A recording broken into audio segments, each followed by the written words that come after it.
RPG! RPG! RPG! RPG! RPG! RPG! Hello, good evening. Hello, everybody. Welcome to the Knights of Last Call. My name is Derek Melinda. Very happy to have you all here tonight as we are going to be talking about this past weekend's PaizoCon 2023 updates, spoilers, panels, all the info that came out regarding the Pathfinder 2nd Edition remaster, which is coming out later this year, or at least the first part of it is coming out later this year. We've got some pretty good information. I've put together most of what I was able to gather, thanks to rewatching it, some very useful live streaming or live reacting by some of our own patrons at Knights of the Last Call, as well as some folks over at Reddit who I'll definitely give some shout outs to. But principally, thanks, shout out to Boothby, who sort of live tweeted it, but within our own Patreon Discord, which was very useful and helpful for sort of keeping a pace of everything. And there was a couple other panels and some additional information came out, but it's also possible that I missed something. And one of the great things about all of you crazy nerdy people is you very well may know something I don't know. So if I miss something or something, come on and let me know. Tell me what's going on. But yeah, welcome. Quick shout out, by the way, we have a couple re-ups. Brian C. renewed their membership to the adventure for 14 months now, 14-month streak. Thank you, Brian. That was yesterday. Dirt Guyver and Damian Williams also renewed their memberships. 3-month streak for Dirt Guyver, 14 months as well for Damian Williams. And Galarian in Depth, Gid himself, just renewed his 8-month, and I know he's in the stream, so shout out to you all adventurers for supporting the YouTube channel. Thank you so very much for that. And of course, so many of you are already patrons of the Knights of the Last Call, so thank you for all of your continued support. We're really excited about the upcoming summer. Northern Reaches Season 2 officially launched this past weekend. Everyone is getting onboarded. The GMs are getting their sites and locations. And if nothing is happening fast enough, just blame Bob. So thank you so much for stopping by tonight. And again, we are going to be talking about Pathfinder 2 Remaster. And if you want to show your support, you can go ahead and throw me a super chat or a tip. There's a link in the doobly-doo below, or you could type !tip to get a link to that as well. It should be working now. Some of my patrons pointed out it wasn't working, so hopefully it is working. Anyways, you can just throw your support that way. But again, great that you're all here. And of course, we have a pretty nice little crowd here. A lot of people want to talk about it. I suppose also, too, we'll be talking about our reactions. There might be some polls tonight, but also I'll kind of give you my thoughts and reactions as we sort of go through all this. All right, so let's kind of get started here. Now, Paizo did a keynote in which they talked about some of the high-level stuff, but what I really want to focus on is their Pathfinder Remastered panel.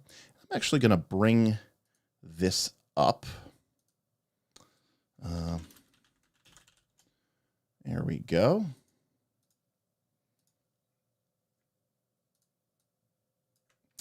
Shout out to the Magic Sword from Reddit for this awesome awesome bit of work because it is really good. All right. Okay.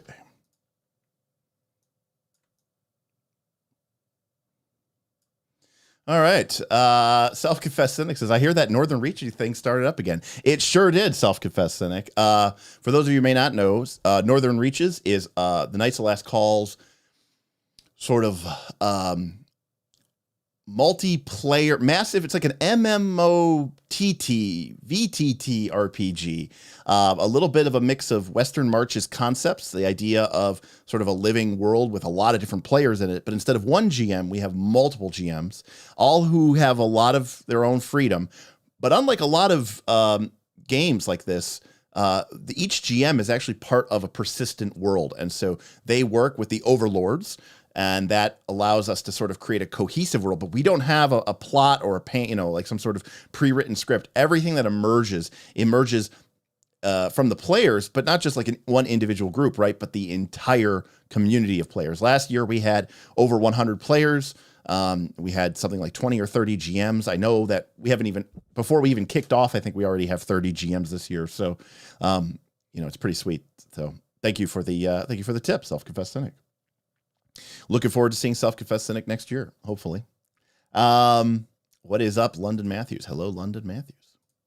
Bob is literally logging people into it right now. GM Scott tipped $10. First, the tip link works.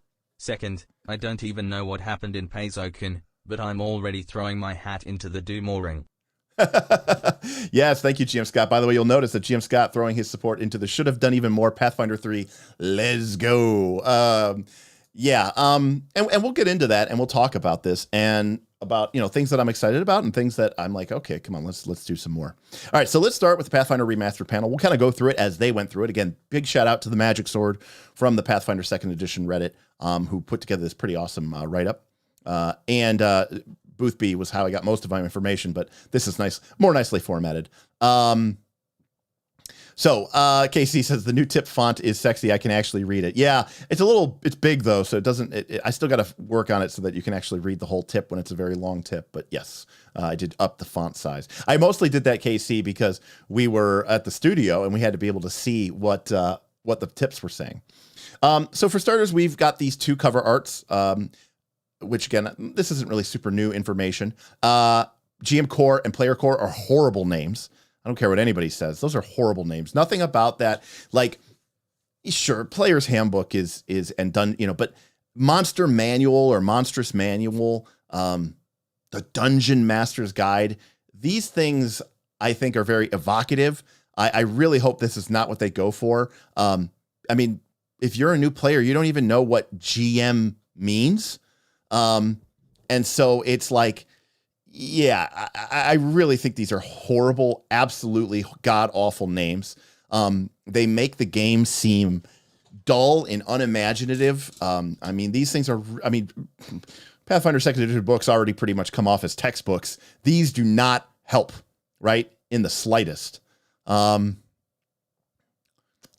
Say Versus coming in here with a $10 super chat.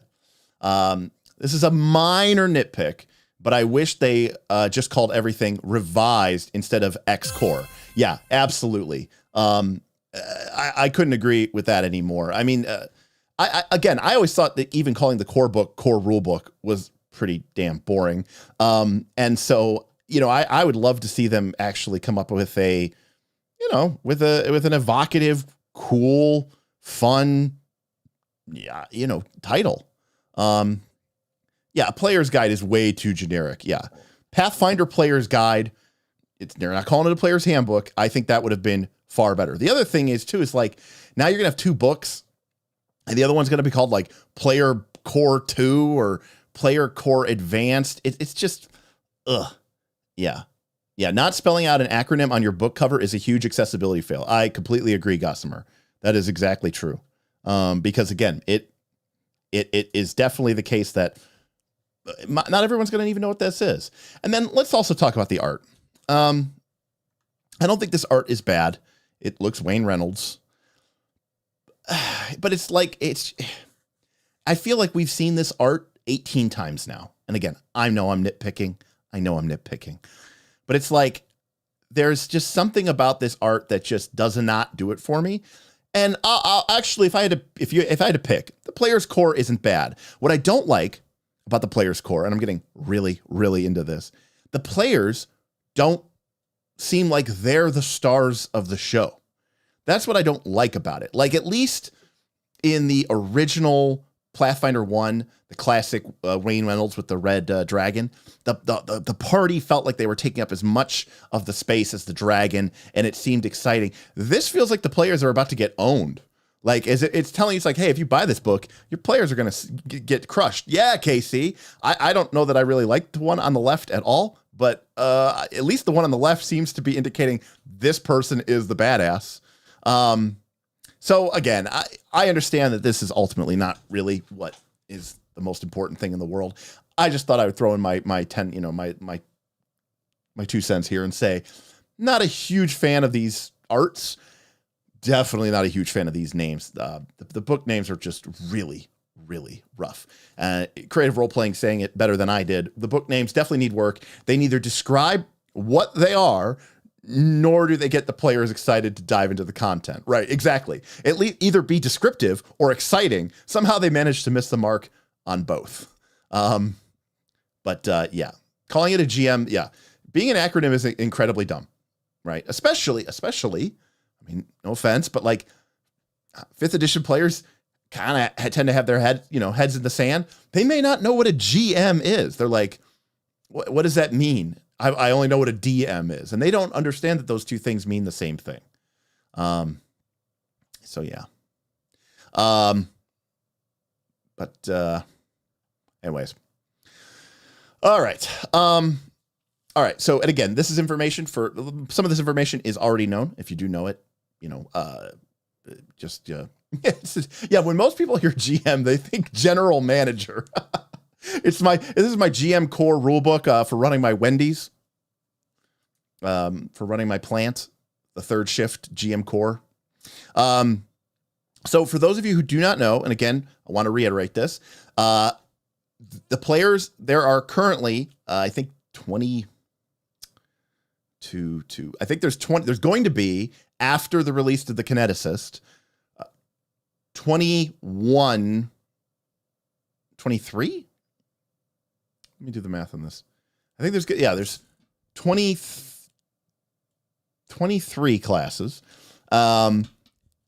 And so they are redoing 16 of the classes, the ones from the core rulebook and the ones from the advanced player's guide. At this time, they are not going to be redoing anything from Spells and Magic, aka the Magus and the Summoner. They are not going to be redoing the Dark Archives, Psychic, and Thaumaturge, nor are they obviously going to be redoing Kineticist when it comes out, and they're not redoing Gunslinger or Inventor. So instead, they are kind of taking the 16 classes that came out in the core book and the APG, and they are going to do them in 2 core books, part 1, part 2. The first of these is going to come out this November. So we're getting GM Core and Player Core 1, I guess, if you want to call it that, first. And then we're getting Monster Core, which is, again, a horrible, horrible name. And you guessed it, Player Core 2, which is also I mean, if Player Core is a horrible name, Player Core 2 is the worst name. Player Core 2 sounds like one of those horrible JRPGs that I would never play. It's like, I just cannot believe that this is actually the name that they are going to. Player Core 2, play harder. Yeah, it's very silly. The AMA I saw on Reddit mentioned that any class that is affected by the changes will see errata. For example, the example used was a psychic due to the refocus changes, which we will definitely talk about. Yeah, but and it's weird, because before we actually get into any of this, I do want to sort of address one thing, which was answered on the official Pathfinder 2 or the official Pathfinder 2 portion of the Foundry Discord, which is a lot of people, like a month ago when this got first announced or whatever, or maybe 6 weeks ago, I was on Roll for Combat and people were talking about this, and I was talking about, the split difference, and people were talking about wanting to split the difference. And I said, there's absolutely no way that they are going to keep a OGL compliant SRD and a Orc compliant remastered SRD. And I said, more than likely, they are going to treat this whole thing as errata. And that has pretty much been officially confirmed. So Path Builder, AON, Foundry, everything that operates off of the SRD, which is to say pretty much all of that, is just going to treat this not as an update, but as an errata.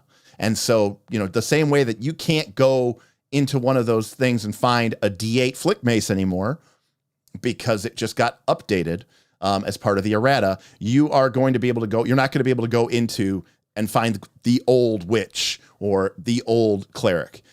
It's just going to be treated as errata. It's going to be updated in the SRD, AON, Archives of Nethys, Path Builder, etc., Foundry, etc., etc., etc.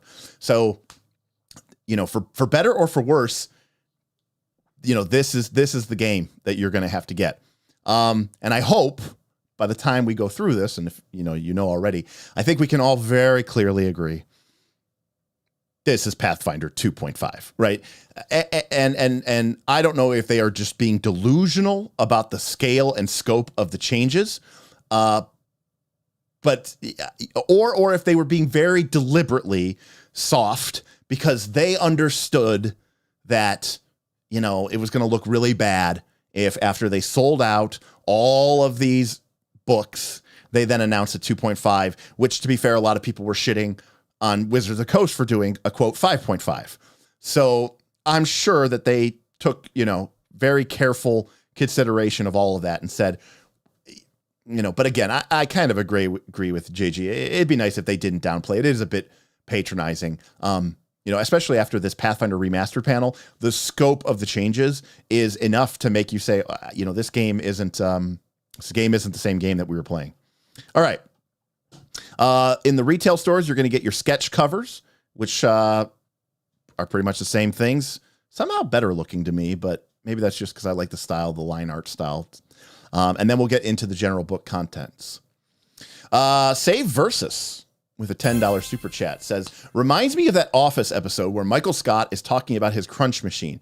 It works out your core, your arm core, your leg core, your abs core. Yeah, their obsession with core, it just doesn't make any sense to me. I don't even know that term really makes any sense. What does that mean to be the core of the game? Also, how can something be the core if there's two of them? Player core and player core 2 make no sense. No sense at all. Because if there's two of them, then the first one wasn't core. I don't know. It just seems very strange to me. The name and the titles are very, very silly and stupid, just like an episode of The Office. Okay, couple of things. Number one, we know this already, but alignment is being removed.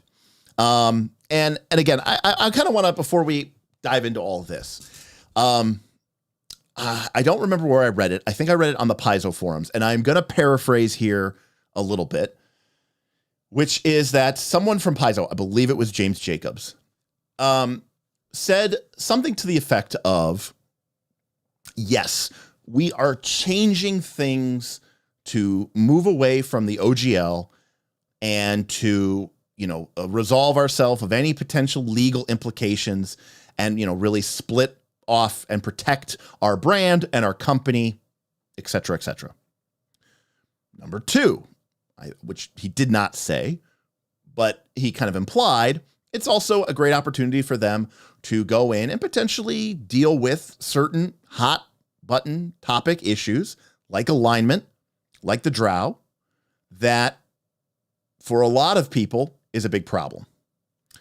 But the third thing that he said, and again, I don't want to put words in James Jacobs' mouth, but I think it was James Jacobs who said this, or it could have been Michael Sayer. So one of those two, sorry. But he said, this is an opportunity, and this part really resonated with me. He said, this is an opportunity for Paizo to find, and for the people who work at Paizo and for the people who work on Pathfinder 2nd edition, to finally feel like they are out of the shadow of D&D.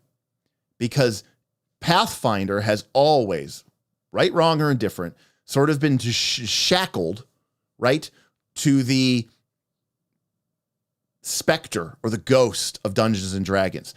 It was based off of the OGL. They had to stick it in the back of their book, and they had to be compliant, and they had to be enough, on board with what, made them OGL compliant, that it really doesn't give them their own freedom to make their own destiny, to go in the direction that they as a company wish to creatively go. Now, I don't feel too bad for them. They, back in, 2009 or whatever, they took the 3rd edition rule set, they copy pasted it. They changed, a couple hundred words, couple thousand words, and then they made a ton of money just selling somebody else's rule set. I don't feel bad for them that they were, quote, shackled our business was super successful. We were shackled to the curse, to the specter of D&D. It just made us infinite money. I know, not infinite money. They're hardworking people. But I appreciate the fact that they are viewing this as an opportunity, not just to clean up the rules and not just to potentially deal with certain, hot button issues, but also as an opportunity for them to, make their own way. And yeah, maybe Full Metal Dragon, maybe it is a little bit hypocritical for Paizo to make this claim, and I completely agree with you. They have been they're coming out with the orc and they're shitting on the OGL when nobody can say that they have benefited more from the OGL than Paizo. So you're absolutely correct. But you know what? I'm all here for it, because I'll tell you, now they got to do it on their own. And now if they want to make their own game and they want to go in their own direction, we've said this before on the channel. You look at Pathfinder 2nd Edition, and you have to realize that, they made some pretty significant changes to what we would call, quote unquote, OGL compatible / first edition Pathfinder. But how many of those changes were sort of hamstrung by the need to stay D&D compliant in some way? And long story short, I think that from a game design perspective, from a world lore perspective, from everything, now Paizo, for better or for worse, is going to be on their own. And I'm hoping that means we see something truly unique and different. Part of the reason I'm excited for these changes, but even more excited for eventually a Pathfinder 3rd edition, unfortunately now, probably many years down the road, but I was hoping for like Pathfinder 3E in like 2025 or something. Now we probably will not see that. But yeah, so to that end, they are removing alignment. And they touch about it being a hot button issue for literally decades. And it's, they say it's time to let alignment go and come up with cooler, newer ways to express these ideas and let go of the confusing parts that cause fights at tables, which I think is a little bit disingenuous. I don't know that alignment's really confusing and causing fights at tables. So they said, we already had tools in the game, edicts and anathemas, so they're making those a broader portion of the game. I actually have a problem with this, and I'm going to do the super chat, and I'll talk about why this is. Now more than ever, $10 super chat from Henry. Now more than ever, Paizo has both the opportunity and the necessity to define their own identity. And that's very well said, Henry. And agreed, part of it is that, WotC kind of put them in a corner, right? Put them in a hard spot. They had to make a move, and they felt like this was a good business decision to protect it. But also as a creative team, as a game design firm, yeah, it's got to be pretty exciting to suddenly sort of be out from under that, yoke and that onus and really feel like, okay, wow, we can really make whatever we want to make. So yeah, I think that's a great point. Yeah, so we could talk about this, JG. I remember you talking a while back about how alignment solved a very real issue of who to target. So I just want to reiterate this point, okay? I'm not saying that this is good or bad. I'm saying most people, when they play Dungeons and Dragons or Pathfinder games, they kill a lot of creatures. And a lot of those creatures are humanoids. And a lot of those creatures that aren't humanoids are still intelligent, sentient, intelligent, sapient creatures, or at the very least, sapient. There are very few instances where you are fighting truly mindless creatures or even animal creatures. They exist. Of course they do. Oozes and all that other stuff. But most things in the game, humanoid or otherwise, are going to be killed by the players. It's just the way it goes. It's just the way it's always been. And alignment, although it may seem like it's crazy, was actually a sort of a solution which Gary Gygax brought into the game to make that okay, to make that allowed, because the idea was we're the good guys, they're the bad guys. So, killing the bad guys is never a problem. Yeah, Joe Castle. Yeah, a lot of the stormtroopers died during the Death Star blowing up. Who cares? They're still the bad guys, right? If you've ever seen the debate about the Death Star and the Rebel Alliance killing all the contractors on the Death Star, this is kind of what we're talking about. Corel with a $20 super chat, throwing all that support to Pathfinder 2nd Edition. Says, looking forward to joining season 2 of the Northern Reaches. Well, we are excited to have you. Super excited to be launching Northern Reaches. And, we'll be playing Northern Reaches when these core books start to come out. So I wonder if we'll be updating the errata. We may be forced to. I don't know. We'll see what happens. But thank you for the support and appreciate you supporting us. And I'm also very excited for you to be able to enjoy Northern Reaches. So thank you very, very, very much. It's very generous of you. Thank you so kindly. So anyways, point is, killing the humanoids is a problem if suddenly they're real people, right? We watch Star Wars and we cheer on Luke, not just Han Solo, but we cheer on Luke and all these people as they just blow these creatures left and right. Luke at the Sarlacc pit on Tatooine, and he's just hacking people apart with his lightsaber. They're falling into the sand, getting eaten by the Sarlacc. It's all good times, right? Just blowing away TIE fighters left and right because they're the Empire and they're the bad guy. So, all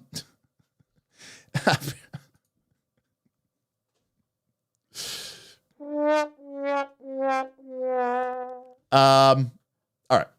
Blowing away, blowing up. All right. Anyways, and say versus, I agree with you. They try to get away with this by using a droid army and making everything pretty kind of silly in the prequels, 100%. You had the droids, and then you had more droids, and then you had more droids, or they were very clearly Sith, and they were super evil. And so anyways, the point was alignment served this very real purpose. And obviously people for the most part kind of ignored it, or at the very worst, they sort of misused it and treated it as something stupid and silly. And a lot of people ended up ignoring it anyways. So fine. They want to go away from that. And to be honest with you, I don't think alignment is particularly interesting. But then again, I enjoy very complex, deep games. Not a lot of people do. A lot of people just want to be able to, kick ass and take names. They don't want to have to feel bad about every single monster that they encounter, because now it's not a monster. It's just a person. And now it's just vigilante justice. But if you're going to go this route and you're going to get rid of alignment, all right, which is not necessarily a decision that I disagree with, then get rid of any sort of morality, ethics, ethos for Ancestries at all. The fact that they are adding in dwarven edicts and anathemas, elven edicts and anathemas, seems like a complete step in the wrong direction. If you're going to get rid of it, just fucking get rid of it. Also, those edicts and anathemas don't do shit mechanically anyways, so it's still just role-playing fluff, and people will just ignore it anyways. I don't understand why they would put this in here, because it's one thing to put it in a paragraph and say, I don't know, elves like the woods or something like that. But when you start using game mechanics, which we normally associate with clerics and champions and druids and all this other stuff, and start talking about edicts and anathemas or barbarians, and which in some cases have very real mechanical consequences, like you don't get your spells, you can't rage anymore. And then you put those and attach those to Ancestries, it feels really, really, really stupid to me. Like that feels like you're taking one step forward and then, I don't know, one step back.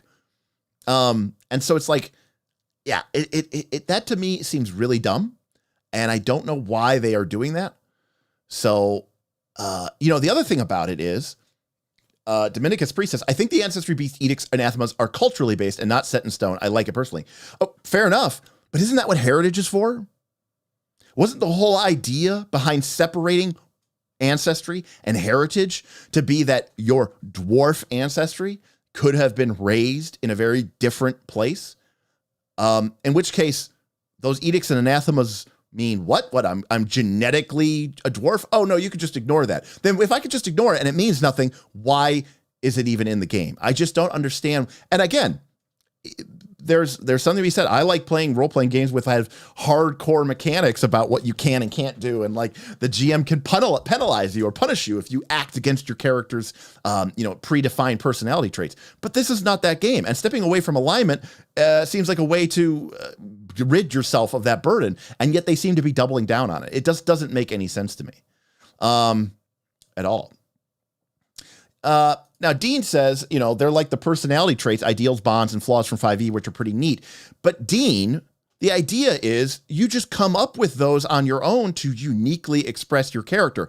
And furthermore, Dean, the rules of 5th edition, which again, everybody ignores because what I've learned is that nobody pays attention to those traits, ideals, bonds, and flaws. The idea is that when those bonds or flaws cause you an issue, they're supposed to generate inspiration for you. So there's a narrative mechanic there. Pathfinder 2nd edition has no such thing. Roxley says, I thought they said for most characters it could be ignored, and for the ones that follow edicts and anathemas would get a benefit like holy. They did say like it could be ignored. So then why put it in there? I just don't understand. They're trying to get away from stereotypes, and then they say, here's the stereotype. I just doesn't make any sense to me. I think it does help to characterize their setting, but it kind of runs counter to the attempt to diversify the Ancestries with like unique ethnic and cultural groups. I agree. You're kind of trying to dwarf wash all dwarves as being, this is what dwarves care about, and this is what dwarves believe in. And then you go, but you can do whatever you want. And it's like, okay, so which is it? Why are you telling me this then? Galarian says, what would you like the EA on Ancestry? Would you like the EA, the edicts and anathemas, more on Ancestries if it had a mechanical impact? Well, no, not necessarily, Galarian, because I think Pathfinder 2nd edition, right or wrong, and maybe it's right for the game, is trying to get away from any sort of rules text on things like personality or behavior, right? And so I would say that in the scope of their design element, no, I think they should stay away from that. So any case, this is what we have for alignment. So, you know, you're going to get popular edicts and anathemas instead of alignment. You know, they also said that, you know, it's funny. They say, while they have holy and unholy, they found that when they crunched the numbers, law and chaos only really showed up alongside good and evil. So they're not doing them the same way anymore. Which is funny because, by the way, 4th edition did this. When 4th edition changed alignments, they changed alignment to unaligned, not neutral. And then you had good and evil. And then you had above good, lawful good. And below evil, you had chaotic evil. They didn't actually include lawful evil or chaotic good because they said, you know what? Those alignments don't really make a whole lot of sense anyways. Like if you're lawful evil, you're just evil. Anyways. They're keeping the planes the same. That feels like a miss to me. Think of the alignments as writing prompts rather than a necessary thing for the existing planes to exist. In all cases, this didn't change the story of the game, and that's a recurring theme. So, you know, but they're going to keep an eye on it. But planes have never felt really important to me in Galarian or in Pathfinder 2nd edition, like they did in the traditional tropes of Dungeons and Dragons anyways. So, all right. So let's talk about spirit damage, which is the first kind of major rule update. So for starters, a cleric can have the option to sanctify themselves. Some deities demand it, while others do not. Let you not. You get the holy trait or unholy trait if you sanctify yourself, and you get access to spells that become holy when you cast them as a result of you being holy. So this is kind of how they solve like the good versus evil damage issue, which is you can now have this holy or unholy trait. However, they introduce a new damage type, which is called spirit damage. This is for effects that directly target the spirit and simplify certain things like ghosts and stuff. Spirit damage can be sanctified. When it gains the holy trait, it deals more damage to unholy traits. Spirit damage works on incorporeal creatures, and then you can upgrade that to holy and unholy. So what I'm expecting to see here, and we can kind of, I think it was teased somewhere else, is that Divine Lance is going to deal this spirit damage, and now you can actually just attack people with Divine Lance. Divine Lance is no longer this good-only damage spell. And in fact, you can instead upgrade it so that it does bonus damage against ghosts and stuff. And in some ways, it sounds like they're saying spirit damage will work like force damage when it comes to incorporeal creatures. And so I think that's really cool. The divine list certainly needed the boost. I think this is a much more elegant way of dealing with, you know, how a cleric is treated in the context of the game, because, you know, it just basically makes it a lot easier for them to fit in into the game, which I'm all for. Kermode Bear says, I've always hated the holy versus unholy dichotomy. One man's holy is another man's unholy. That wasn't true in a world with alignment, but they got rid of alignment. So good and evil can have the exact same problem, to be honest. I've always hated the alignment system. Fair enough. I don't know that I personally love it either. KC says, if the removal alignment means the removal of daemons and the consolidation of devils and demons, then I'll be happy. Daemons were such a stupid forced thing to make fiends for all evil alignments. Completely agree. 100% agree. One of the tenets, if you read 4th edition's game design book, Worlds and Monsters, as they said, they had a heading, which was one of their game design goals, down with needless symmetry. And part of it was like, we don't need a fiend for every frickin' plane of existence and every possible, shade of alignment. I'm not necessarily saying that the concept of daemons is bad. I just think having these like very weirdly, staunchly defined concepts of daemon, demon, devil, it's very, very strange. To be honest with you, 4th edition did the best job of separating devils and demons of any edition. Devils were more like fallen angels, and demons were, horrific chaos beasts of complete and utter destruction. So yes, the most important takeaway from this, Henry, is you can no longer use Divine Lance as a hack to detect alignment. And GM Scott asking the important questions, how will towns protect their gates? So again, I really like, devils are just misunderstood. A bunch of people love daemons. Okay. Yes. Fought some mellow daemons last night. Such a lame monster. Oh, I thought that was going somewhere completely different. 4E demons were sick. They really were, Frostjack.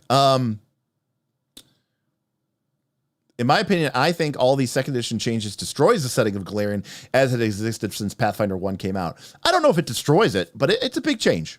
I mean, I personally think that this is a better game mechanic. And so, I'm all for it. Now, speaking of killing sacred cows, they're getting rid of the schools of magic. I don't know how to feel about this.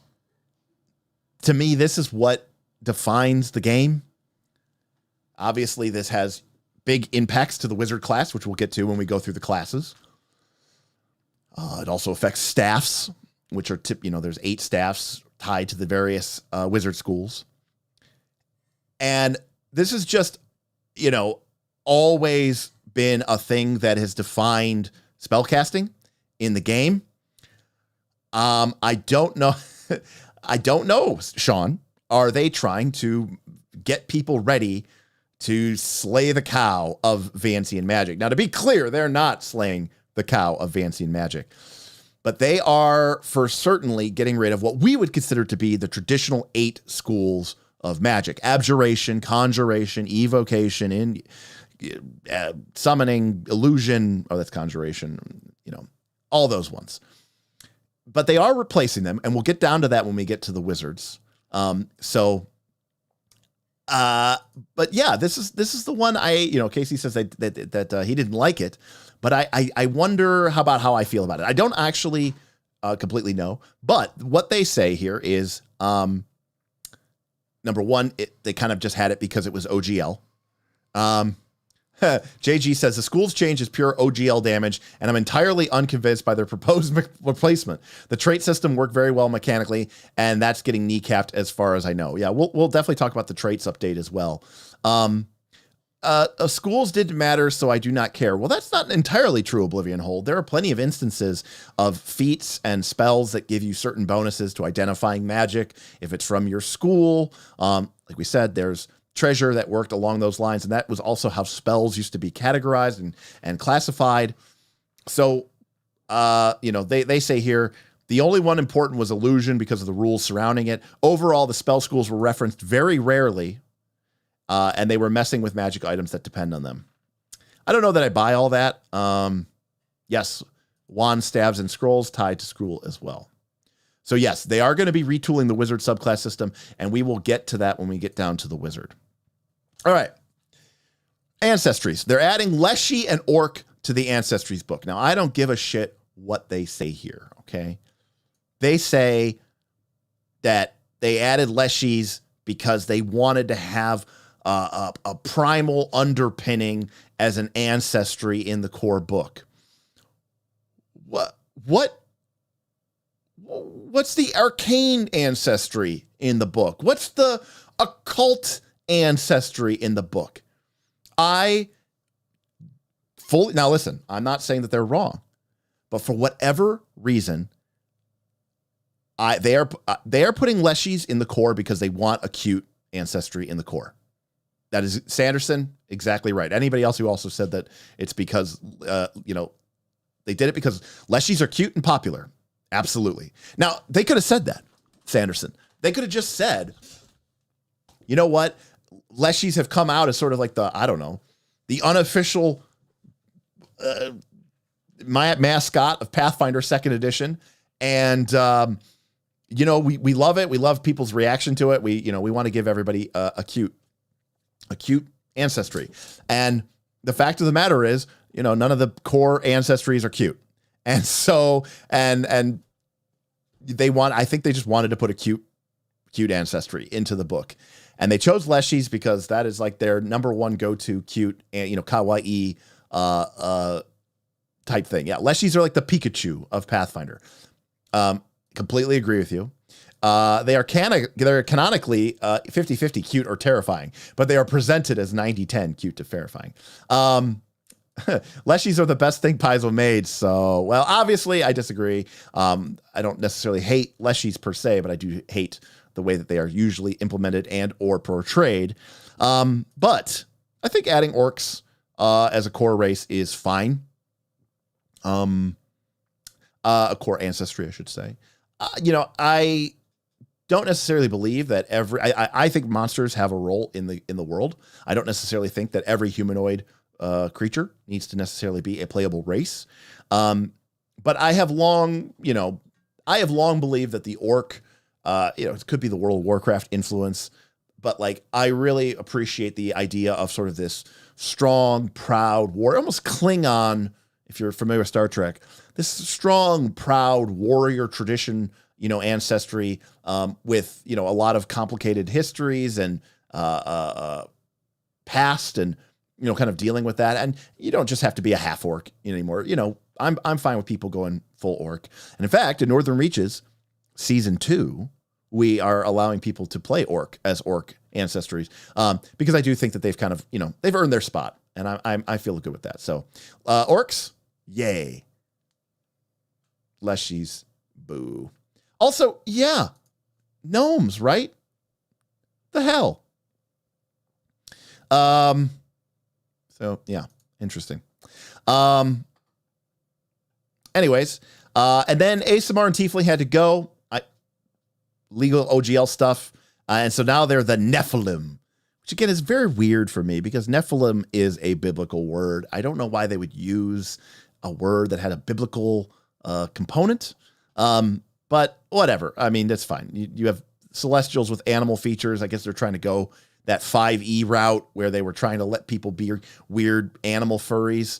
So it's like they're trying to just tick all the boxes. They're like, you want to be edgelord? We got that. But you want to be furry? We got that. Do you want to be cute houseplant?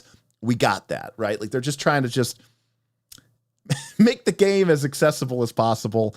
And that's, that's fine. Yeah, so they say here, Leshy is there to go with the nature through line with the druid, and the rat plays out in the rest of the book too. That just doesn't make any sense to me at all. So yeah, we have plushies to sell. Yeah, I mean, I suppose goblins. You see, no one, but that's just it. Like goblins are cute in that, like, oh, look at them, it's a little monster. Not like it's like, oh, it's actually cute. Orc was added because orc. Very well said. So yeah, it's just, yeah, I think gnomes are totally linked to primal, but apparently not enough. All right. Let's get into the classes because this is the big deal. And again, thank you to everybody who super chatted for the support. Thank you to everybody who has tipped. Again, if you want to throw some love or support our way, feel free to super chat or look in the description below or type tip, exclamation point tip to get a link to our Stream Elements tip. And of course, if you're not subscribed or you want to, you should probably do that. And you can like the video. You can leave a comment below. Helps get the name, the word out there. We have a link below to our Drive-Thru RPG affiliate link. It doesn't cost you any extra money, but if you use that link, Knights of the Last Call, get a couple percentage off of anything that you do buy from Drive-Thru RPG. And of course, Knights of the Last Call has a Patreon, patreon.com/Knights of the Last Call, where you get access to all these amazing, cool features that we have available to us. Our private community Discord, our community games, our Northern Reaches mega campaign, if you come in at the $10 level, our PDFs when we release them, bonus content, bonus videos, bonus live streams. So, all good stuff. KY, any chance we can get this link to this write-up? Yeah, no problem. I'll put it in chat.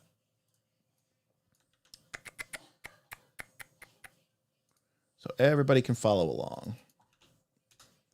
All right. Hopefully that works. All right. So let's talk about the classes. So for starters, I like what they said here. They said there are 4 primary casters because, again, there's 8 classes and 8 classes. Okay. So there are 4 primary spellcasters, 1 for each tradition. I think that makes total sense. And to be honest with you, we talked about this before, but like I would love to see the Bard not be the occult caster. I would love to see the Bard be something different, and I'd like for the witch to be the arcane caster. And so they put the witch in this book. I thought this was just an opportunity for them to just fix the witch, deal with the Bard in one go. They didn't do that. But here we go. Bard. The Bard is close to how they wanted it, but they wanted to make the story more clear and give them more role-playing hooks, like elaborating on the muses. Out of all the things that I think people ignore the most, it is probably the role-playing influence of your muse. A lot of people, even hardcore Pathfinder 2 people in our Patreon server, our Discord server, back months ago when we were talking about muses, were shocked to learn that like the muses actually had like this weird extraplanar bend, and you were supposed to be like devoted to following this strange concept or identity. This is the absolute last thing that I want from bards. I get it. It's not changing anything mechanically because they're right. The Bard is a great place, and it's in a great position mechanically. I don't like the way that it still uses, spell slots, and I think it'd be more fun if it was divorced from something else. But the class that we do have works really, really well, and at least, assuming you don't take Vomit Swarm, is a very flavorful class full of illusion magic and charm magic and mental magic, and cool composition cantrips and composition focus spells. Very cool class. So I don't hate on them for not trying to, completely redo it as I would have done. But this is not what I would have focused on.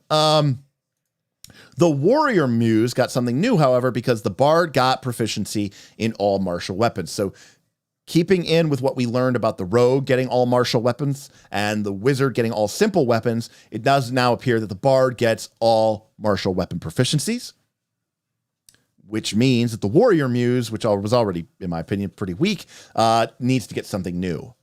Now, spoiler alert for Cleric, but the War Priest gets master proficiency now in weapons. Now, we'll get to that in a second. So I am hoping that maybe they can give the Warrior Muse better weapon proficiency. I don't know if that's actually going to happen. Now, granted, I'm not spoiler alert, but yeah, the master part of the War Priest doesn't get it till 19th level, which is fucking worthless. But we can look.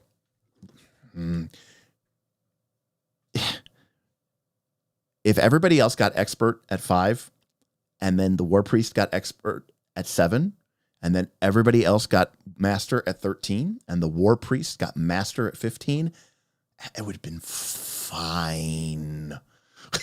Why didn't they just do that? Oh, like if you're gonna change it in a meaningful way.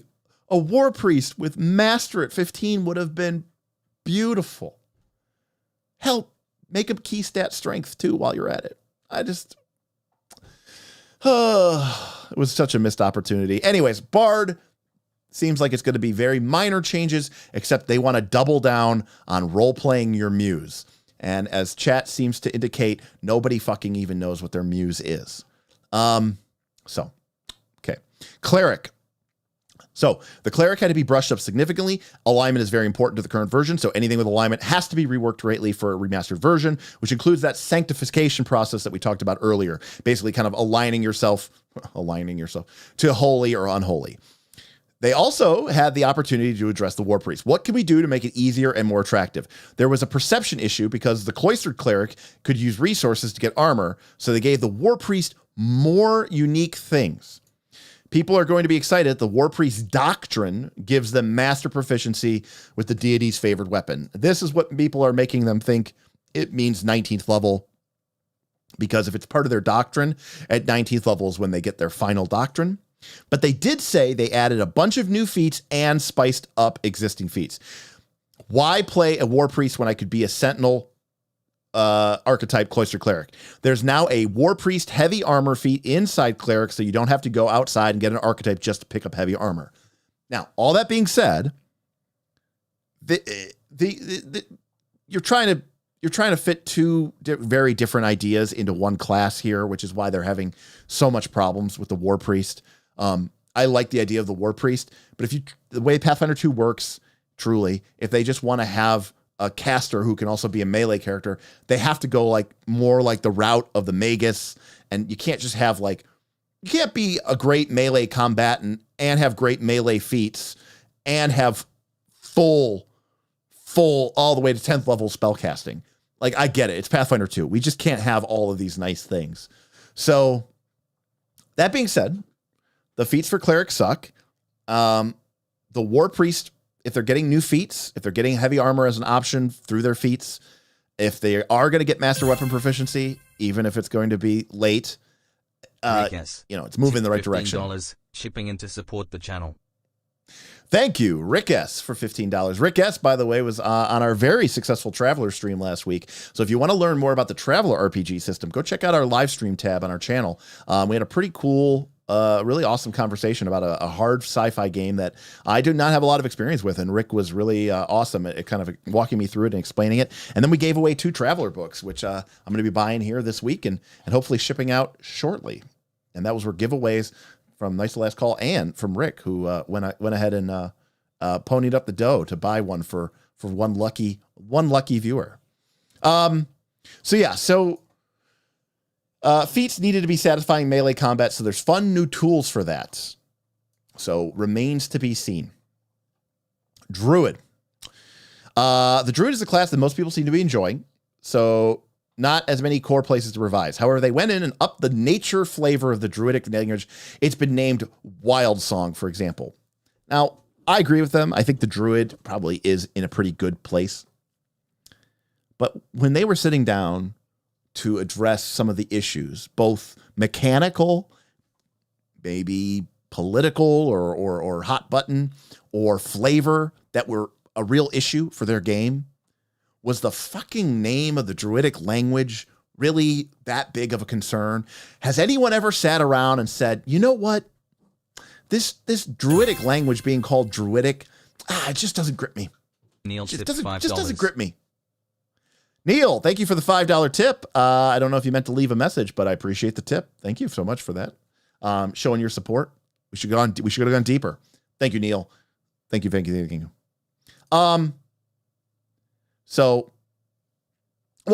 the deal, honest, Benny. Why people expect massive changes? Well, to be fair, I want massive changes, and I did not expect massive changes. They said it's a refresh, not a new edition. They said that, honest Benny. But then you look at the scope and the size. I mean, we are months and months out. This was just a a channel preview during a PaizoCon, and we already have like a 7-page document of changes. Some of these things are going to significantly rework certain elements of the game and certainly be minor changes across wide scopes of them. Like, you know, every single spell in the book, because they are changing the way that the traits work. They're sticking traits onto these spells instead of relying on material or instead of relying on components. So I don't know that it's that we expected massive changes. I'm just saying, I just think it's a bit silly that they're renaming the Druidic language to Wild Song. I mean, to be clear, Wild Song sounds pretty sweet. Calum says Druidic is an OGL change, but see, Calum, but you still have a class called Druid, which is still a nature classer, which has an animal pet. Like I find that hard to believe that that's an OGL change. I mean, you might be absolutely right, but then you can't have Elvish as a language. You can't have Orc as a language. You can't have Infernal as a language, Celestial as a language, right? It starts to just like, if that's the case, it's like you just need to delete all of the things in your book because Pathfinder is just derived entirely from the OGL. Yeah, Druidic is literally an adjective. Honest Benny says, who I just kind of called out there. Sorry. Honest Benny, I'm sure you're amazing, and I'm sure you're very honest. True, but it's still not enough to warrant calling it 2.5, for example. Most classes said they won't get anything but slight polishes. Champion or Barbarian, for example, only get changes because of, you're going to say because of the alignment issues. But yeah, but except that's not true. The War Priest is changing.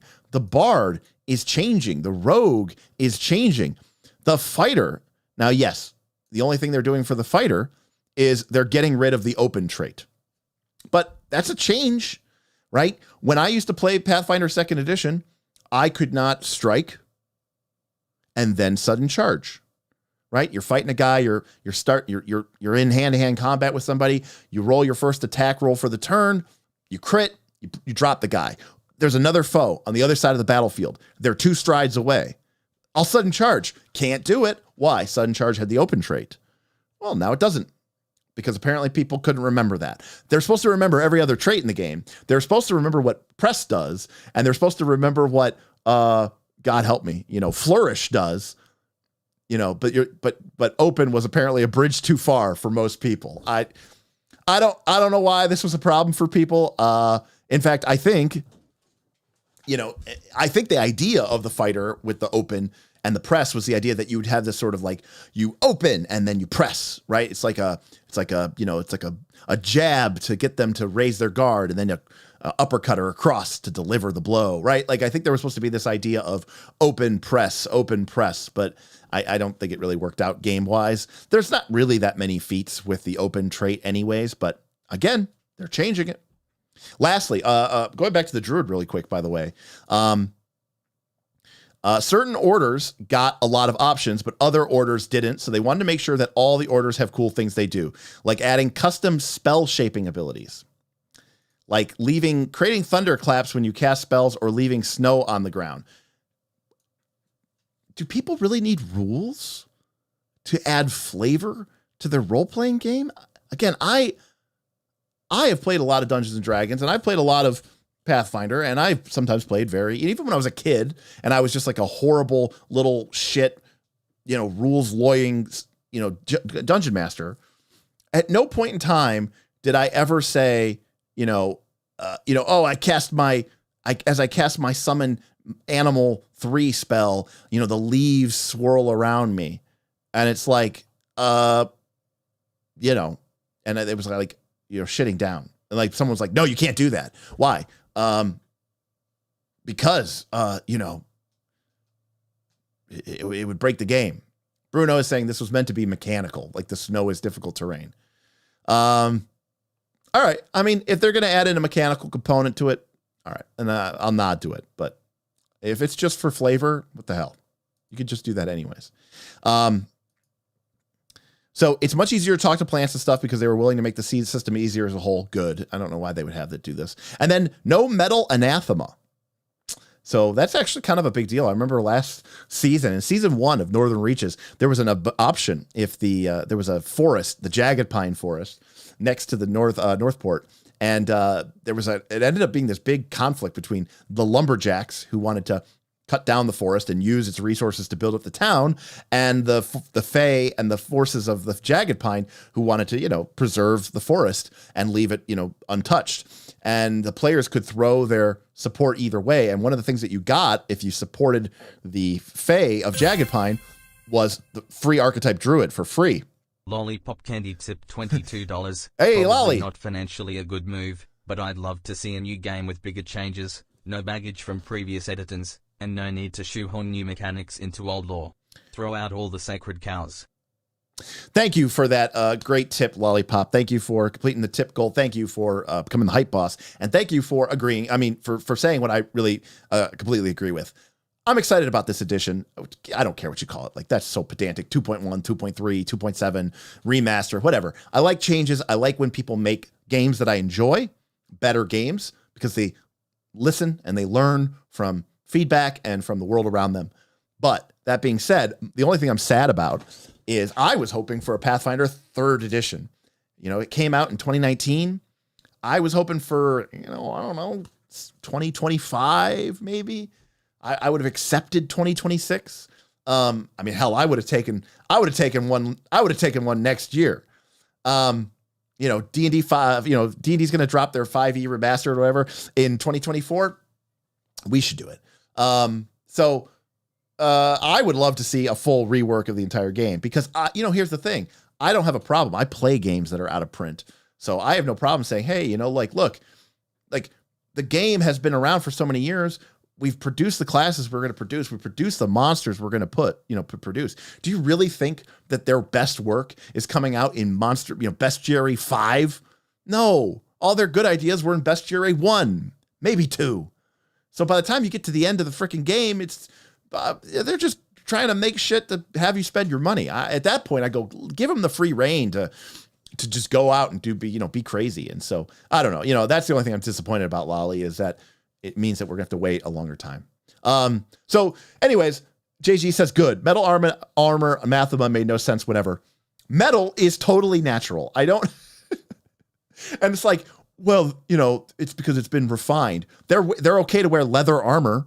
That is totally refined, natural product. The whole Druid being anathema to metal thing was always so strange to me, especially when they would be like, but they can use a scimitar. What? That doesn't... Nothing about this makes any sense. I'm so happy that they got rid of this. King Fate 20. There's an elemental plane of metal. Yeah, none of this made any sense. There is no new edition. There were never any drow, and there is no war in Ba Sing Se. Well said. Listen, I'll be the first to admit here that this is not. I know that Full Metal Dragon says, I know that I've seen you on RFC too, Dragon, that, you're pretty much like, this is a big change. It is a bigger change than they are letting on to be. It is not a 3rd edition. I was playing 3.0 D&D. I played it several times a week in the year 2000, from the year it came out in 2000, 2001, 2002, until 2003, when they came out with 3.5. Neil tipped $3. And PF1 came out in 2009. PF2 came out in 2019. PF3 should come out in 2029 if it sticks to the 10-year trend. Yeah, I mean, 10-year trend's fine. I think everybody would agree that Pathfinder 2 was long overdue, though, right? I think we can all agree Pathfinder 1 was probably should have come out after like 8 years. So I will give you 2027. I will accept that. But Jesus, I'll be well into my 40s by then, and that's just a bleak future I don't want to consider, Neil. Thank you. Thank you for the tip, Neil. So yeah, it's not 3rd edition, people. It's not. But, it's a big deal. They're changing things. So again, this example of the fighter here. Now, listen, I like the language that they used here. They said, it turned out the open trait was frequently ignored by the player base anyways. This is so funny to me because it's so funny to me what the player base chooses to ignore or not, especially since they're oftentimes such zealots about the rules of the game, and they just really shit on people when they suggest trying to change something. What about the balance? And it's like, but then they're like, well, turns out people were mostly ignoring it anyways. And then they're like, most people just didn't realize it was there or even knew what it did or outright felt like it didn't do anything significant. And it's like, isn't that true for like 80% of the rules in Pathfinder 2? Right? Like, there's so many minor, tiny, teensy, weensy changes.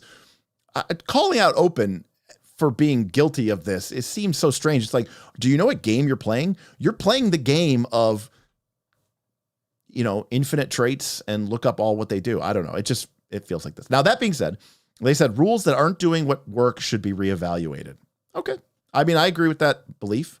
Obviously, when it comes to something like the open trait, it was a little strange anyways, because the idea of the open, press sucks too should be killed too. I actually completely agree with this. Again, I think that their idea with open was that you were going to open with a sudden charge and then follow up with a press. And the idea was that the press would be more powerful. So it's like an opening volley followed up by the press follow-up. But it just never really worked out that way. And there's not even that many open feats in the game. So, and some of the open feats, they're 3 actions. So, I mean, yeah, you could be hasted. It's a high-level feat. I get it. But for the most part, it just doesn't matter. Yeah, I mean, Gorgo Primus, that was a big thing of what they were trying to get away from in this edition of the game, was having to constantly rewrite, the same text over and over and over again. I mean, the fact of the matter is, if you played Pathfinder 2nd Edition and you, and if you struck somebody and then charged with sudden charge across the battlefield, you weren't breaking the game or anything. It's not a problem. Now, there are certain press abilities which are quite powerful, and they are balanced supposedly by being only usable when you are, suffering from a multiple attack penalty. If you were ignoring those, then you're kind of getting away with something. So the open trait, I will fully admit to being mostly, not a big deal. Some open actions are like a setup move. Yeah. Similar to getting into a stance. Yeah. I think that's kind of the ideal.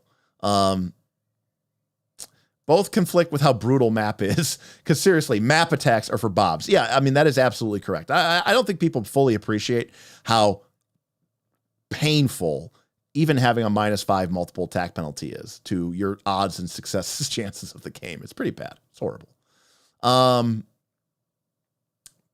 Yeah, Bruno, I agree with that. They obviously wanted open to provide a higher power budget to certain feats, but then it ended up not really being the case, and I don't think the designers really knew what to do with it. So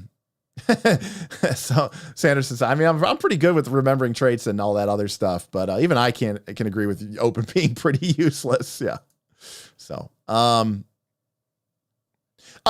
King Fate, I don't disagree with you. I do think that is pretty dope. I mean, slicing someone down, turning your head, seeing somebody across the battlefield, charging. Yeah, I think that's pretty cool. I have more of a problem with the fact that you can use sudden charge to stride twice and attack, which often happens, by the way, in my game. I'm sure it happens in your game. It means the fighter, the foe is here and the fighter is here.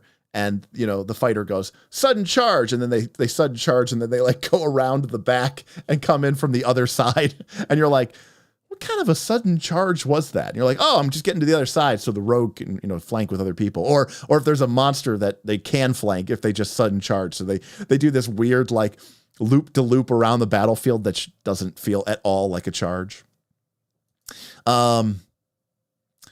Red Volpe says, the one my players ignore the most is the martial auras have open. Yes, they do. Yeah. If we go back to the open trait, you can see that inspiring martial stance does have open. So you have to do that first. Why does that matter? Maybe there's some weird balance to it, but it'd be hard for me to be convinced of it otherwise.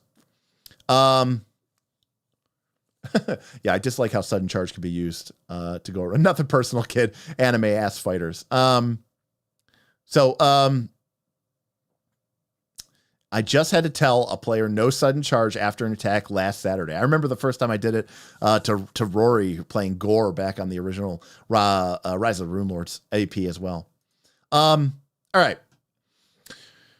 Ranger. Now this is something that I read. I was trying to find more. They also kind of gave us an additional thing here in the fighter. They said otherwise the fighter was doing its job well. It benefited. So everything they're saying is that like I mean I hate to say this. They're getting rid of the open trait, which to be clear was a minor thing, but it was a restriction. And then they said otherwise the fighter was doing its job well. It benefited from other changes like some generic changes to athletics as well as the reposition action. You heard it here, folks. It benefited from other changes. They're buffing the fighter. So they're making the fighter stronger.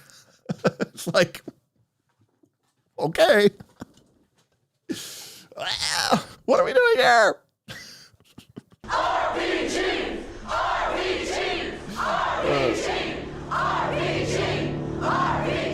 RPG!